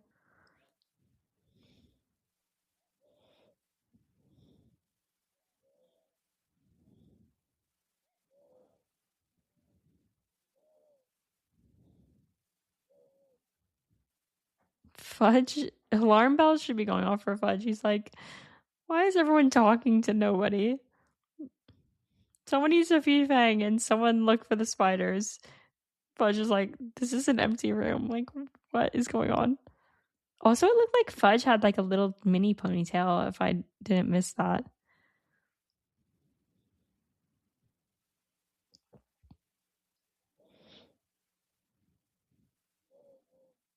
Conveniently, there's spiders just walking up the wall.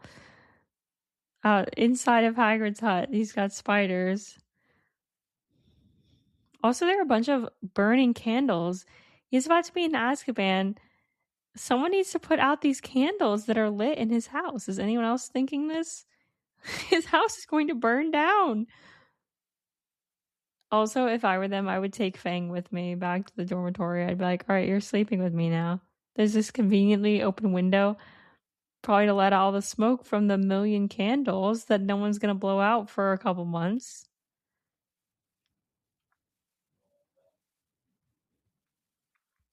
So these first couple movies, they wear the robes, and then like on scenes like this where it's like after hours, they wear these muggle clothes, which I feel like makes more sense for the canon versus like later they just always wear muggle clothes no matter what. Oh, this forest is so creepy. Follow the spiders. Why couldn't we follow the butterflies? That's a good line. Okay, so Aragog is a practical effect. So this is like a real thing that the actors are going to be reacting to. All these mini spiders are digital, but constructing and operating Aragog took a crew of 97 people. It's a 10-foot body with 18-foot leg span, and it's sculpted in full size by someone named Gary Pollard. Aragog's children were digital effects, like these spiders that are crawling through this tunnel. This is like a digital. The voice for Aragog is Julian Glover. He's from For Your Eyes Only, Troy, and Indiana Jones in The Last Crusade. Aragog is so creepy. So Aragog like is being operated by Bill. So he's actually like crawling out of this tunnel. What we're gonna see. This scene is like terrifying, and the fact that the kids were actually like exposed to this real spider, like that really moved, and the people had to like operate it to make it look like the legs are like pulling it out of this hole. It's so creepy. This movie is, in my opinion, this movie is the most like Halloween horror because there's just so many really creepy scenes and multiple monsters. I mean, like, come on, Halloween monsters. We got a spider, we got a snake. Oh, here we go. This is Julian Glover here.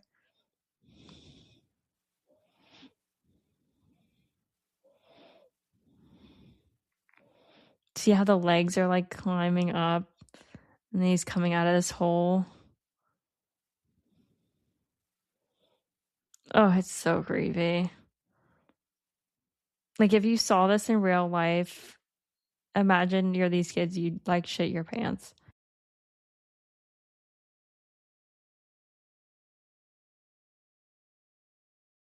And even like the hair is moving around.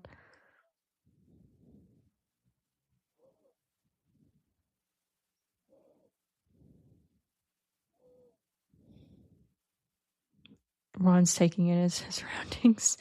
Harry's just watching the spider.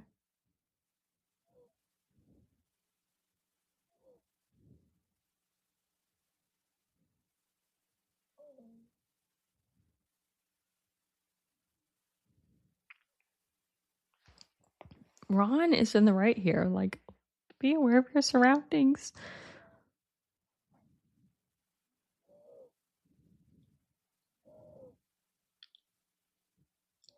Again, this is like Lord Voldemort.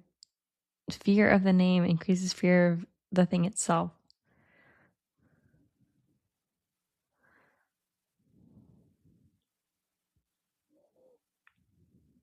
This is the key thing they learn. The girls discovered in the bathroom. This gets Harry's alarm bells going later. Oh, this is so like horror movie with all the like spiders crawling down, like swinging down.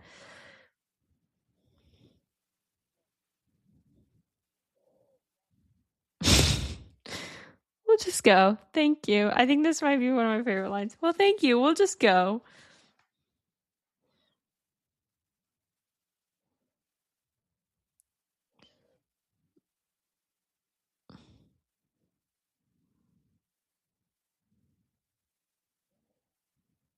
This was so unhinged of Aragog to try to kill Hagrid's friends. After everything that Hagrid did for you, this is a little bit crazy.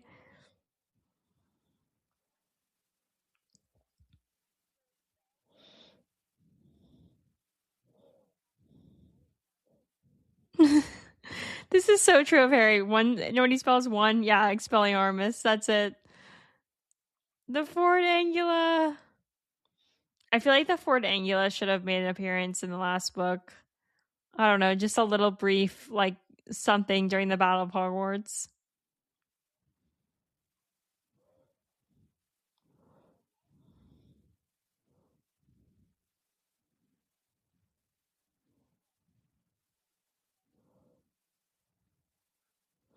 This is like terrifying. The car and like there's a bunch of holes in the windows. Like the little spiders could get through.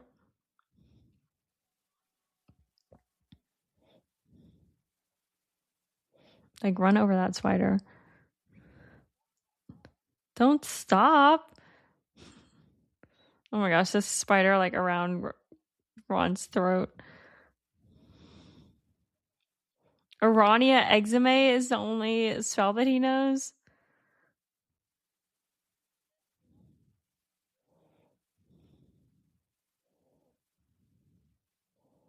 Oh my gosh. It's so dramatic. They're all like lining up on the hill. This is like a battle scene where this is like the iconic look when you're like watching a movie and they're about to go to battle and they see how many people they have to fight.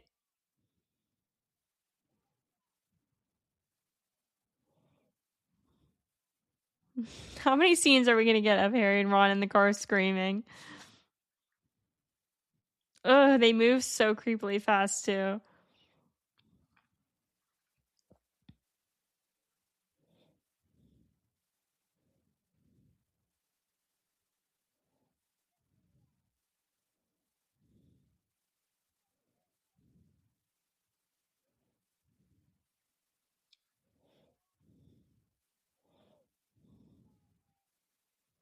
Oh my gosh, there's spiders just getting mowed down.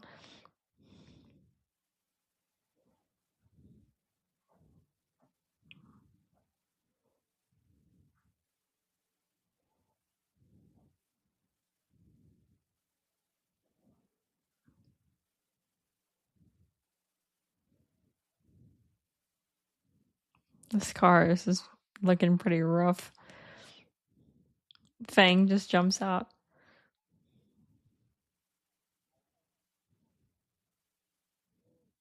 Fang just runs away. He's like, I've had enough of you two. I'm going back in the house with all the burning candles. The car's like, I've had enough of you too.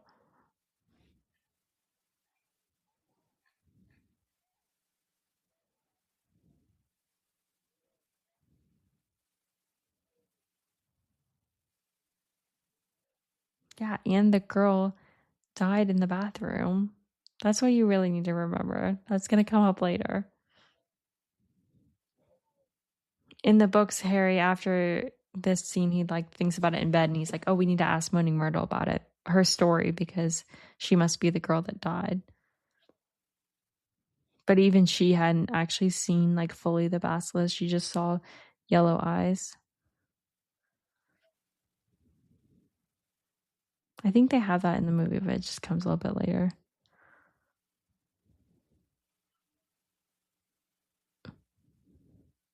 This is the paper.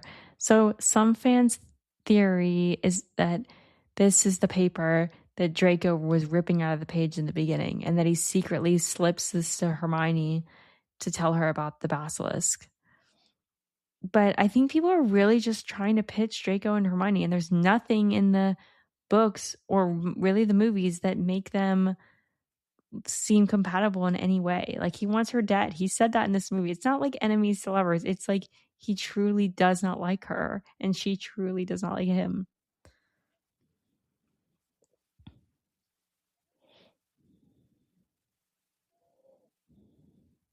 Ron bringing up great points here.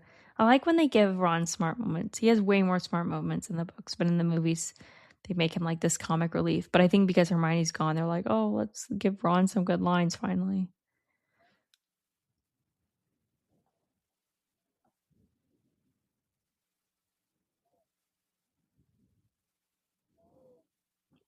But this paper definitely, I mean, the scene of Malfoy ripping out the paper, that's just added for the movie to show that he's, a punk kid. It's not supposed to be anything with him and Hermione.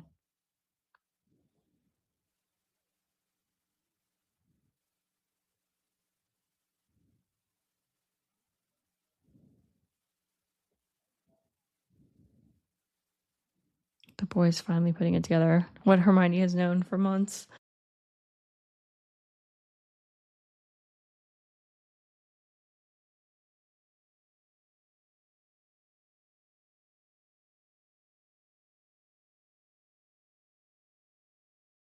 Page 724.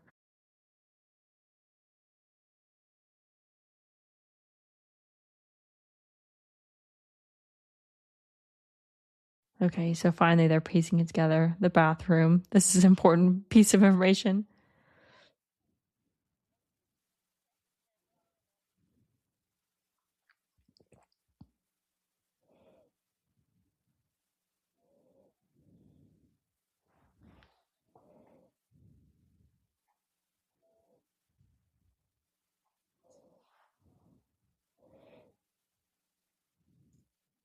In the books, Ron and Harry hide in the staff room.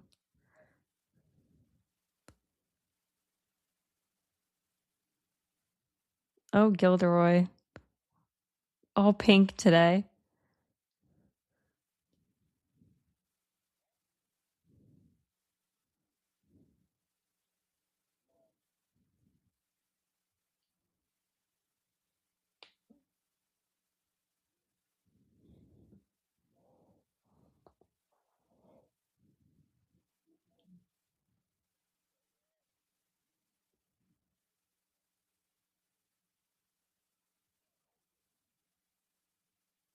They really floofed his wig. Oh, Madam Pomfrey. This is the reveal, Ginny Weasley.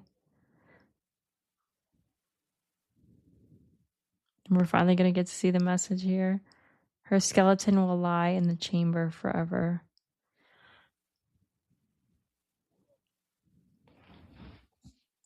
So, funnily enough, the basilisk is a girl, and her skeleton does stay in the chamber. It's there in the 7th book.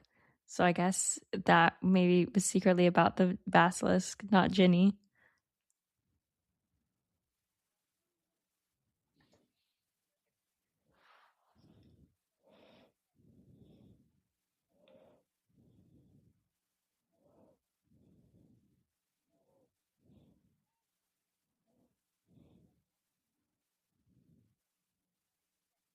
Look how he's shoving a wig into his bag.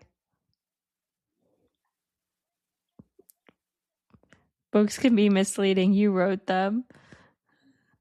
So good.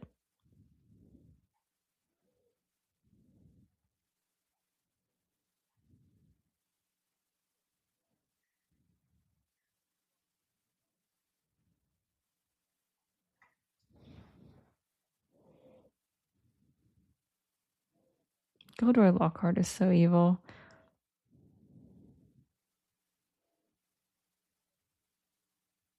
There's a ton of mirrors in his office. I just realized this. Like, again, going with his vanity. Oh, moaning Myrtle, just floating around crying. You know how she does.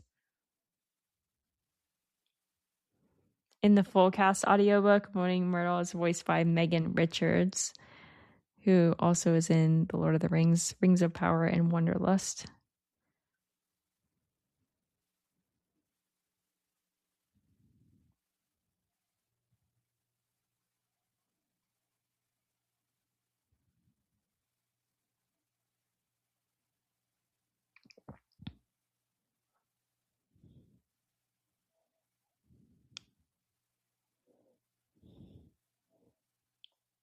Moaning Myrtle is supposed to love talking about her death. And all of Hornby, she like haunts her after she dies and follows her around. And then the poor girl had to go to the Ministry of Magic to stop her from like freaking stalking her. So then she comes back to the bathroom. It's so crazy that all the professors had to do was just talk to this ghost and they would have probably been able to put together this is where the Chamber of Secrets is. Way too much goes on in the school that gets overlooked.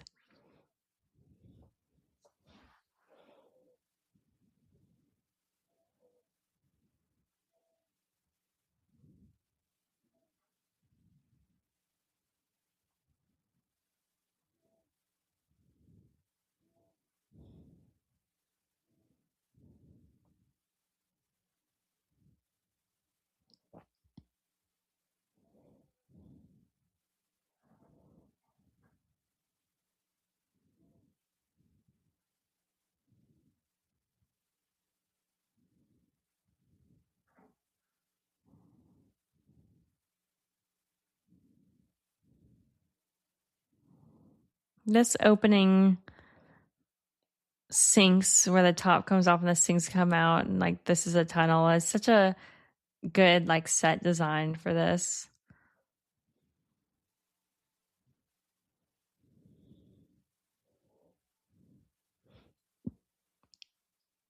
Also, these mirrors are so faded. I don't know how like anyone sees their reflection.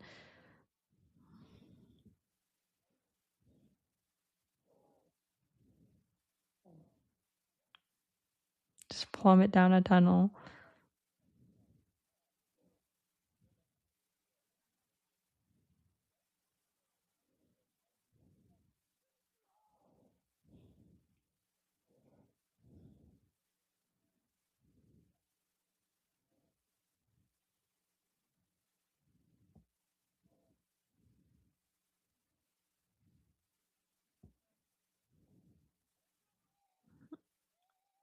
This is a little crazy for these students, but kind of justified because he was going to run out on his sister. Like, Ron should be angry.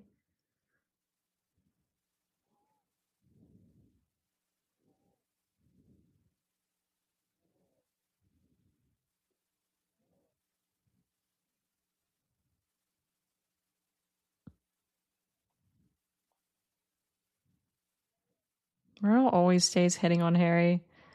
Later, she's like watching him in the bath. Them sliding down this tunnel, like with different music, it looks like they're having so much fun.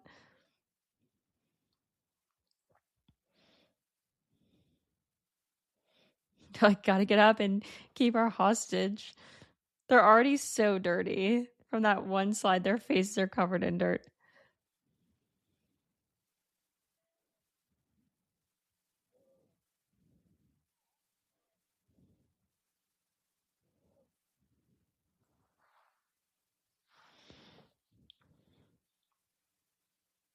So the basilisk, they were going to do it digitally, but then they knew they were going to have this snake skin. So they decided, oh, well, let's go ahead and make the snake anyway, because then we can make the mold for the skin. So the basilisk is a real practical effect. It's 80 feet in length, designed by Robert Bliss. And the real life reference for the design was an 8-foot long Burmese python that was named Doris. The original design was supposed to be more snake like, but then they added more features of like lizards and crocodiles. Like we'll see the snake and like the ridges on their head. And it was given eyelids, which real snakes don't have eyelids, in case you didn't know. And the neck part of the basilisk prop was actually reused later for the Hungarian horntail dragon neck in the 4th movie.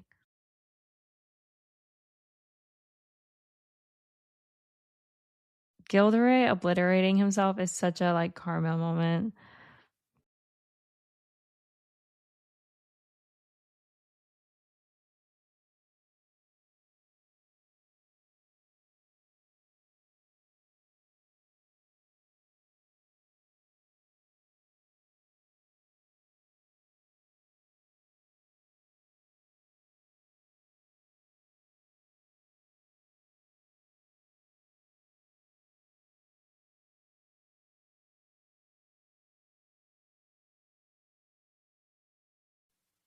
Hello.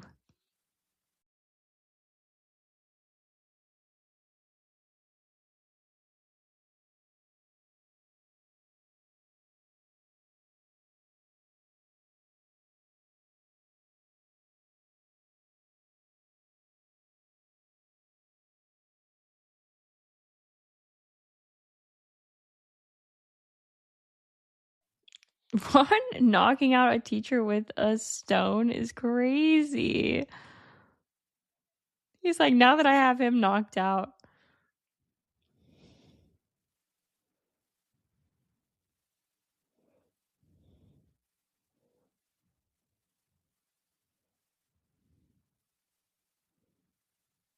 This snake door is so iconic with the snake heads that pull back. It's such a memorable little like design. Also, when they have him talking in Parsasong, it's like the camera kind of tilts. It's all creepy right now. The camera's doing this spiral with the snake spinning around. It's like so creepy.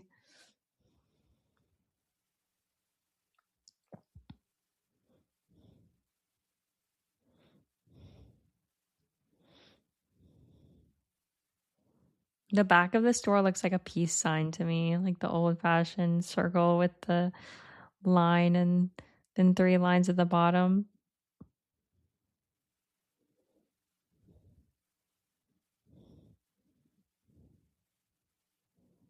Now we're getting the Chamber of Secrets set. This is another iconic with the snake heads and this long hallway thing. This is going to come back in the last movie when Hermione destroys the Horcrux. See the peace sign in the background. In the books, it's Salazar Slytherin's whole body, so like his feet are on the ground, but in the movies, it's just kind of his head with the wavy hair and the beard and mustache.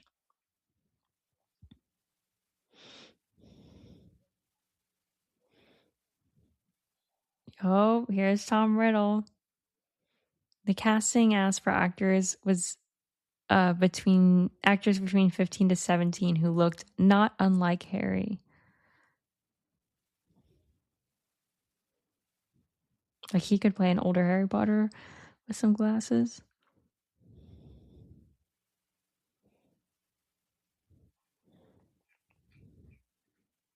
This Tom Riddle is the best Tom Riddle, I feel, of the flashbacks. I wish they had had him for all the flashbacks. He does such a good job with this.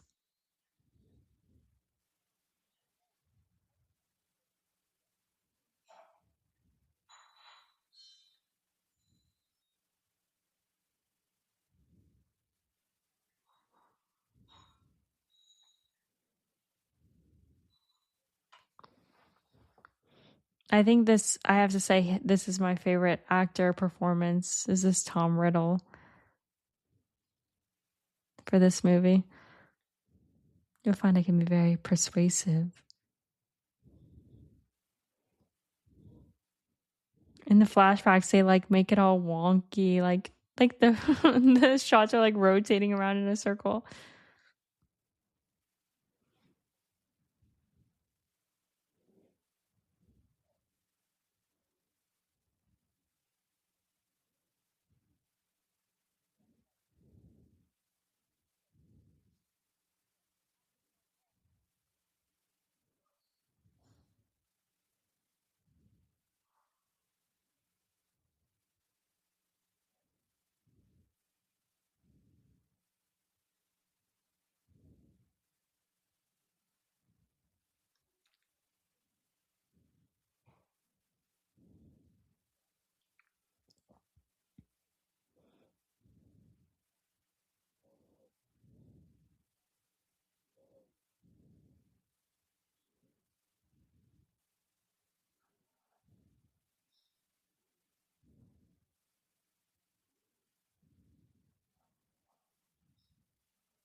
Like all the words are just so enunciated. He just looks so evil.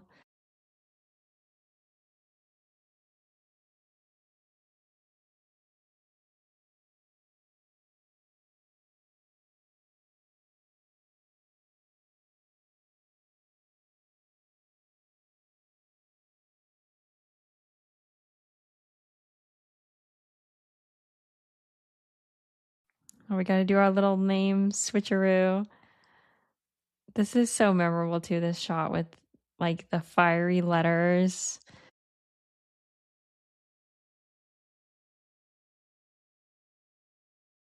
It's kind of cheesy that it's I am Lord Voldemort and they're like all the letters of his name.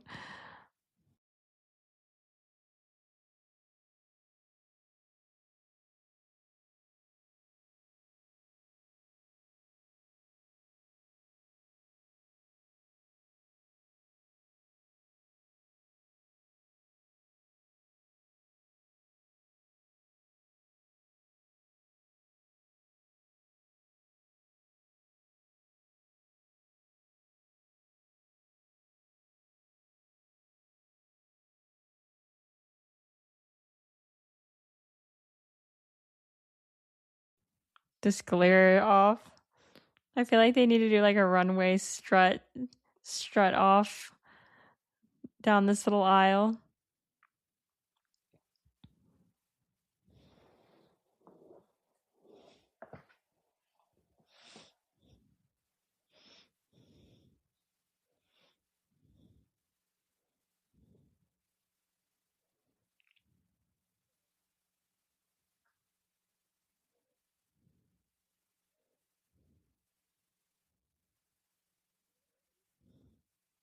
Again with the jazz hands to do a password. Sensing a theme here.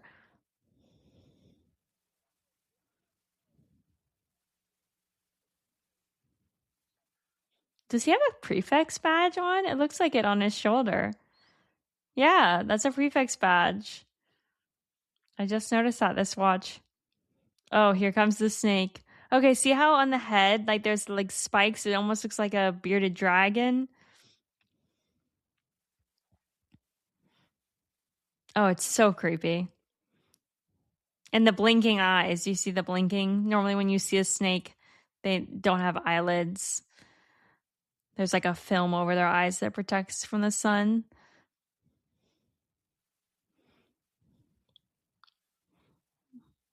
Fawkes is back. Fawkes blinding this snake with the scratching out his eyes is pretty creepy for a kid's book, gotta say.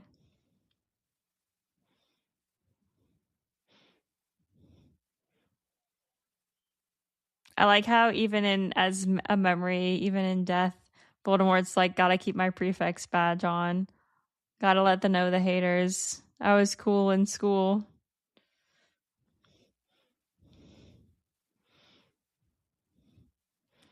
They definitely made this scene longer of Harry running from the snake in the movie versus the books.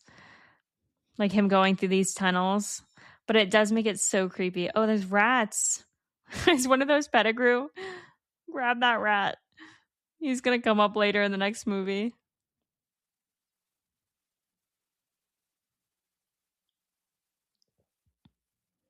Harry closing his eyes for a second there made it almost seem like he was gonna close his eyes and pretend he wasn't there.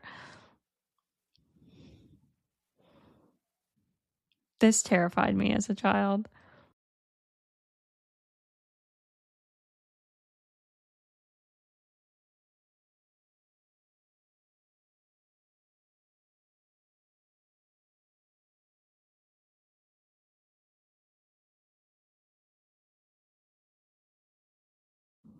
Harry's like, I'm just gonna sneak back behind you.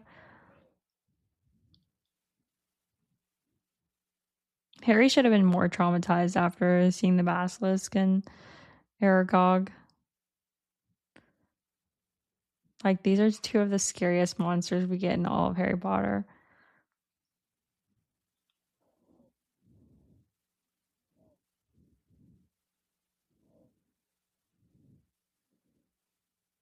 Ginny's robes look a little worn down too.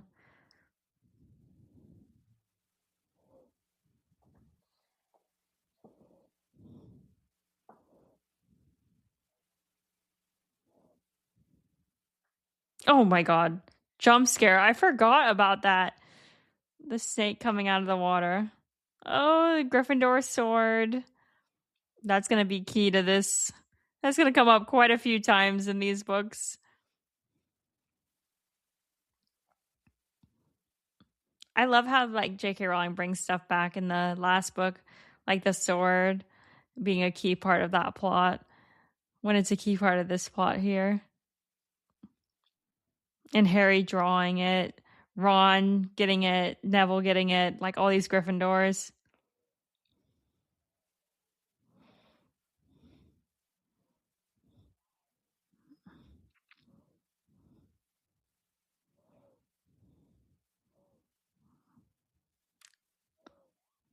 Harry's full on mountain climbing here.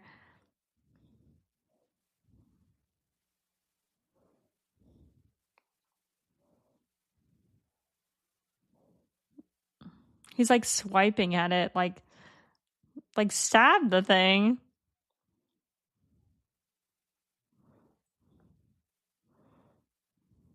This is so dramatic. The sword sliding down. Grab it.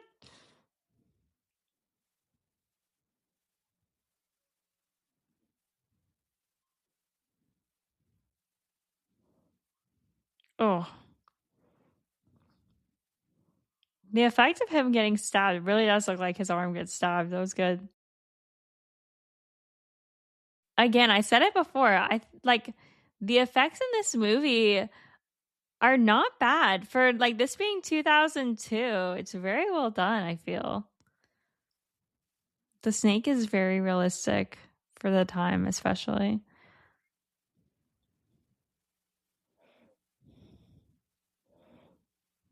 Harry trudging over with his basilisk fang. Gonna need that. So the sword going into the snake means that the sword gains the strength of the venom because Godric Gryffindor's sword and other goblin made swords only gather like anything that nothing can penetrate it, only things that can make it stronger. So that act right there that Harry did, that's why the sword is able to destroy Horcruxes, is because it has the basilisk venom.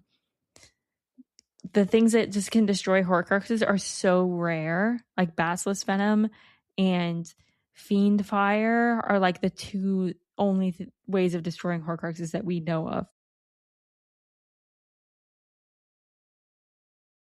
Horcrux destroyed.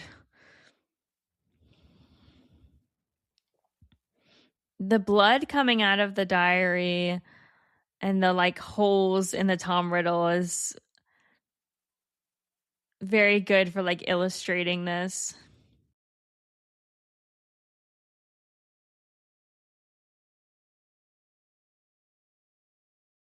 Harry's like, one final measure, stab it again. I'm gonna stab it 3 times. These characters, these have these violent deaths in Harry Potter. Like disappeared into 1,000 little stars. Oh, Jenny's awake.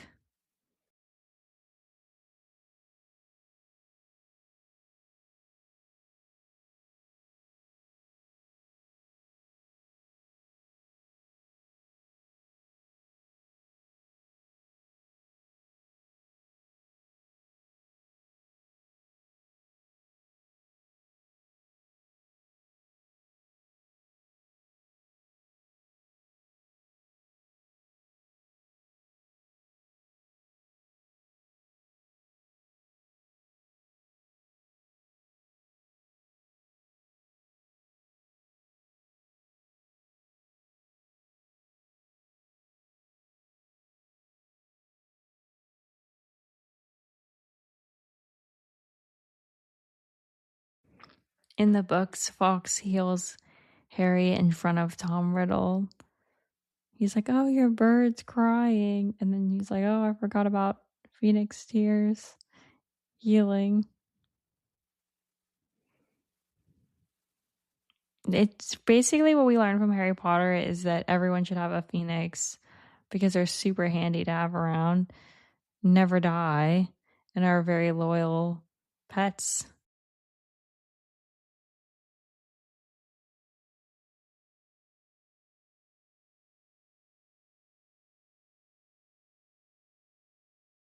Topher, it's just a memory. Also, phoenixes can carry heavy loads. That's another reason to have them as a pet. Ginny holding on to her crush, Harry. This was a big moment for Ginny. Imagine waking up and your crush is there and you have to admit you opened the Chamber of Secrets. How embarrassing.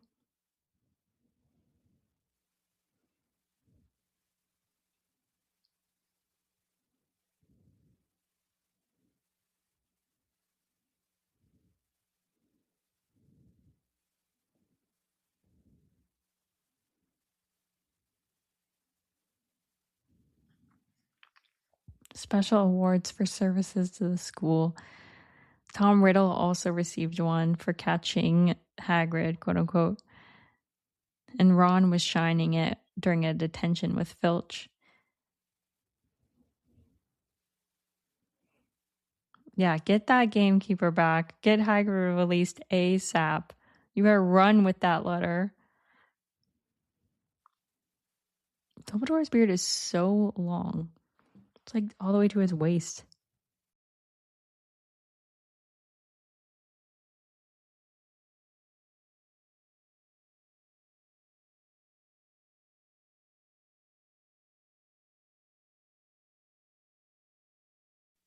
I feel like Dumbledore's office looks kind of like Lupin's office in the next movie with the winding staircase and all these books.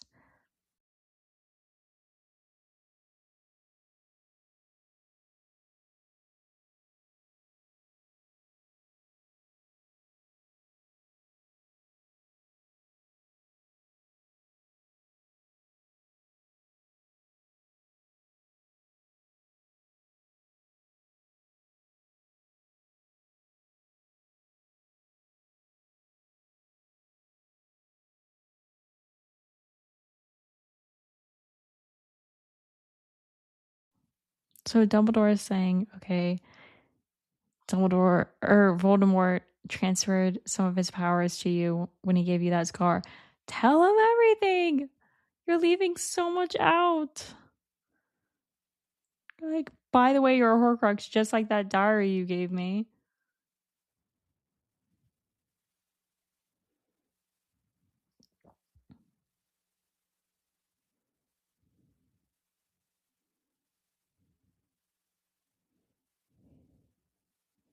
This is such an important moment. It's so good.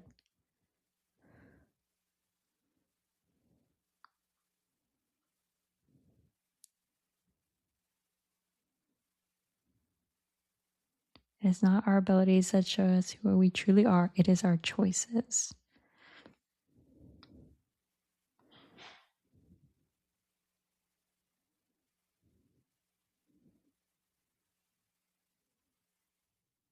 He grabs it by the blade. Crazy. Godric Gryffindor. Also, they have Godric Gryffindor written in the Harry Potter font, like from the movies.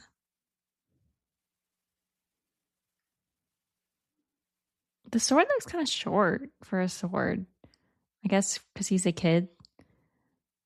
Dobby and Lucius.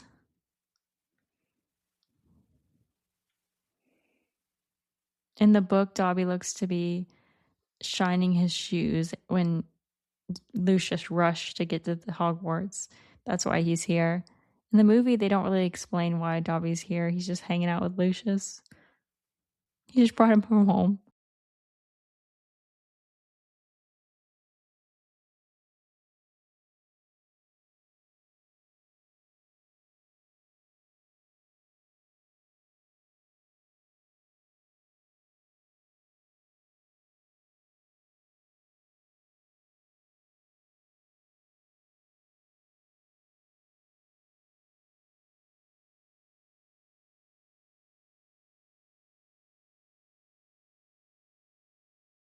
They're really making the blue eyes pop on Jason Isaacs here. They like the light is just on his eyes, and then there's like the rest of his face is in shadow. Also, they didn't bother to dye his eyebrows. His eyebrows are still dark.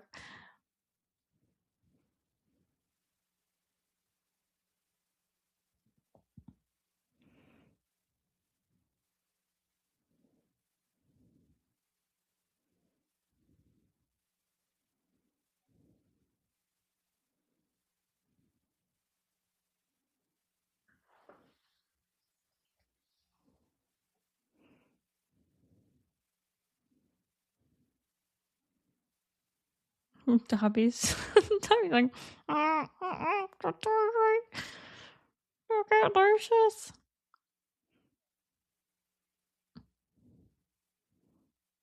Dumbledore should have clocked him for this one.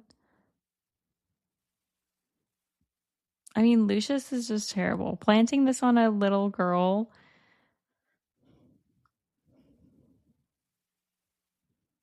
Again, with the light only on his eyes and the rest of his face in shadow.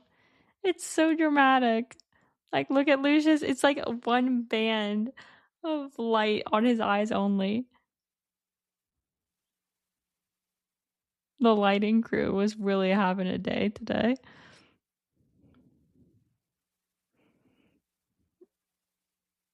Him kicking him down the stairs. I think that's an improv.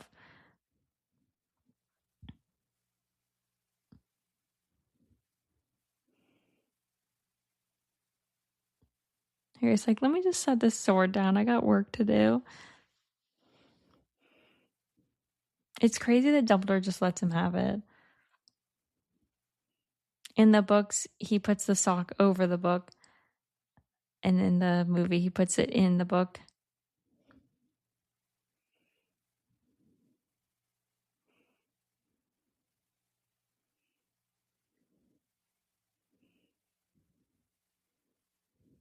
It's crazy that he confronts him like this. He's a grown wizard Death Eater. Like, if Dobby wasn't here, you'd be dead.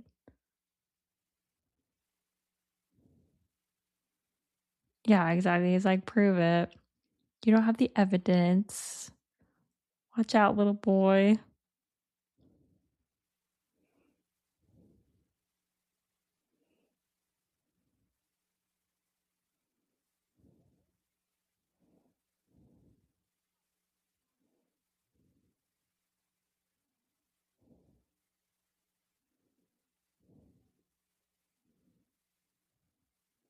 It seems like elves would be getting accidentally freed all the time because what if you just like knocked a sock off a couch and they caught it? His wand being in the cane is such a cool little thing. Like, he pulls it out.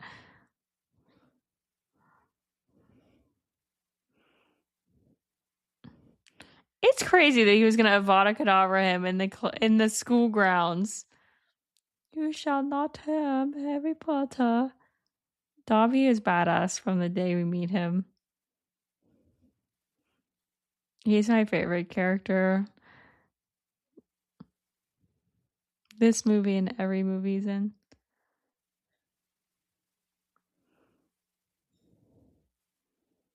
Lucius really goes downhill. He's looking great in this movie. The later movies, he was looking rough. Oh, this breaks my heart. Promise me you'll never try to save my life again. Dobby. And he dies saving his life. Oh my gosh. Gonna make me cry.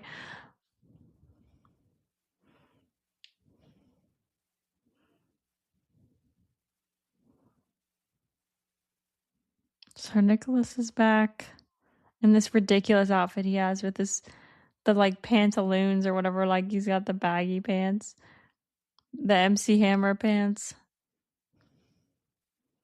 I like how Neville was the first to notice Hermione.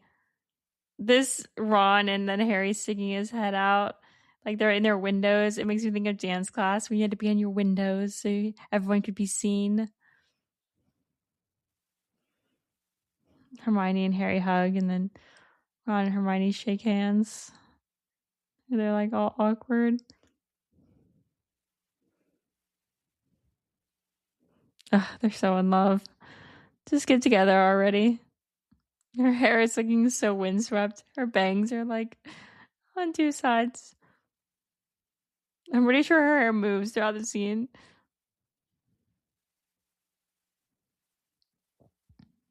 Madame Pomfrey is sitting up next to Dumbledore. She's got like her prime spot. I feel like that's supposed to be Severus Snape's spot, but they're like, oh, we gotta point these teachers out.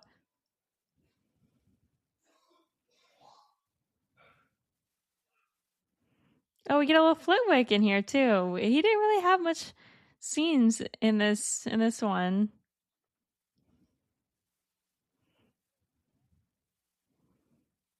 The costuming for Richard Harris too was so much better than the Michael Gambon like sleep cap that we get later.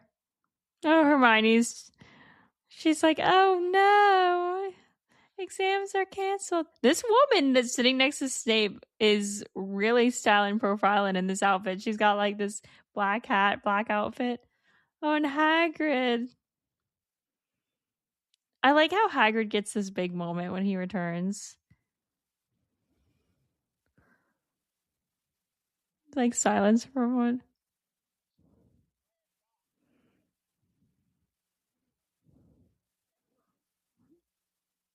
Errol, the Weasley owl. Dumbledore with a little slight smile. Oh, this is so cute. I love the scenes with Hagrid and the trio. Here we get one again. They're just smiling up at him.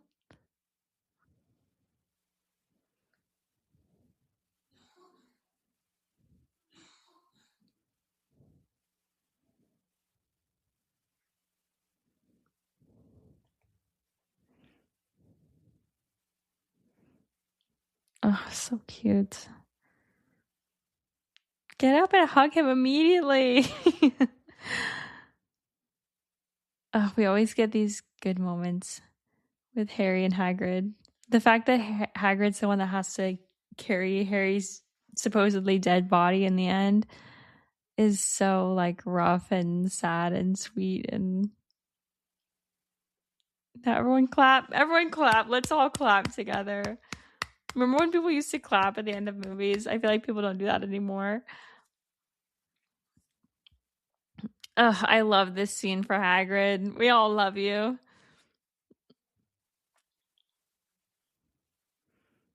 Even Justin Finch Fletchley, he's like, I'm gonna clap. Ginny's claps are like way faster than everyone. Crabbe tries to stand up. He's getting a standing ovation. Also, when we learn later about Azkaban, it makes this seem so much worse that he got stuck in Azkaban and how terrible, like, even being there for one day would be. You would be, like, traumatized for life. Ugh, I love the music. Hermione's crying. Hagrid's crying. The music is swelling. McGonagall looks like she's getting teary-eyed. All the students. Ugh, such a good moment. And it makes it sweet. This movie was very scary. But they ended on a sweet note. And then we pan out. We get this nice glass windows. The music. We're seeing Hogwarts. I love it. I love all the Hogwarts shots. This movie had a lot of shots of the Hogwarts castle kind of moving around as the transition between scenes. And that's it. Thank you for listening. Don't forget to rate and subscribe to the podcast wherever you're listening. And until next week, happy reading, happy listening, and may you never be wrongfully imprisoned in Azkaban.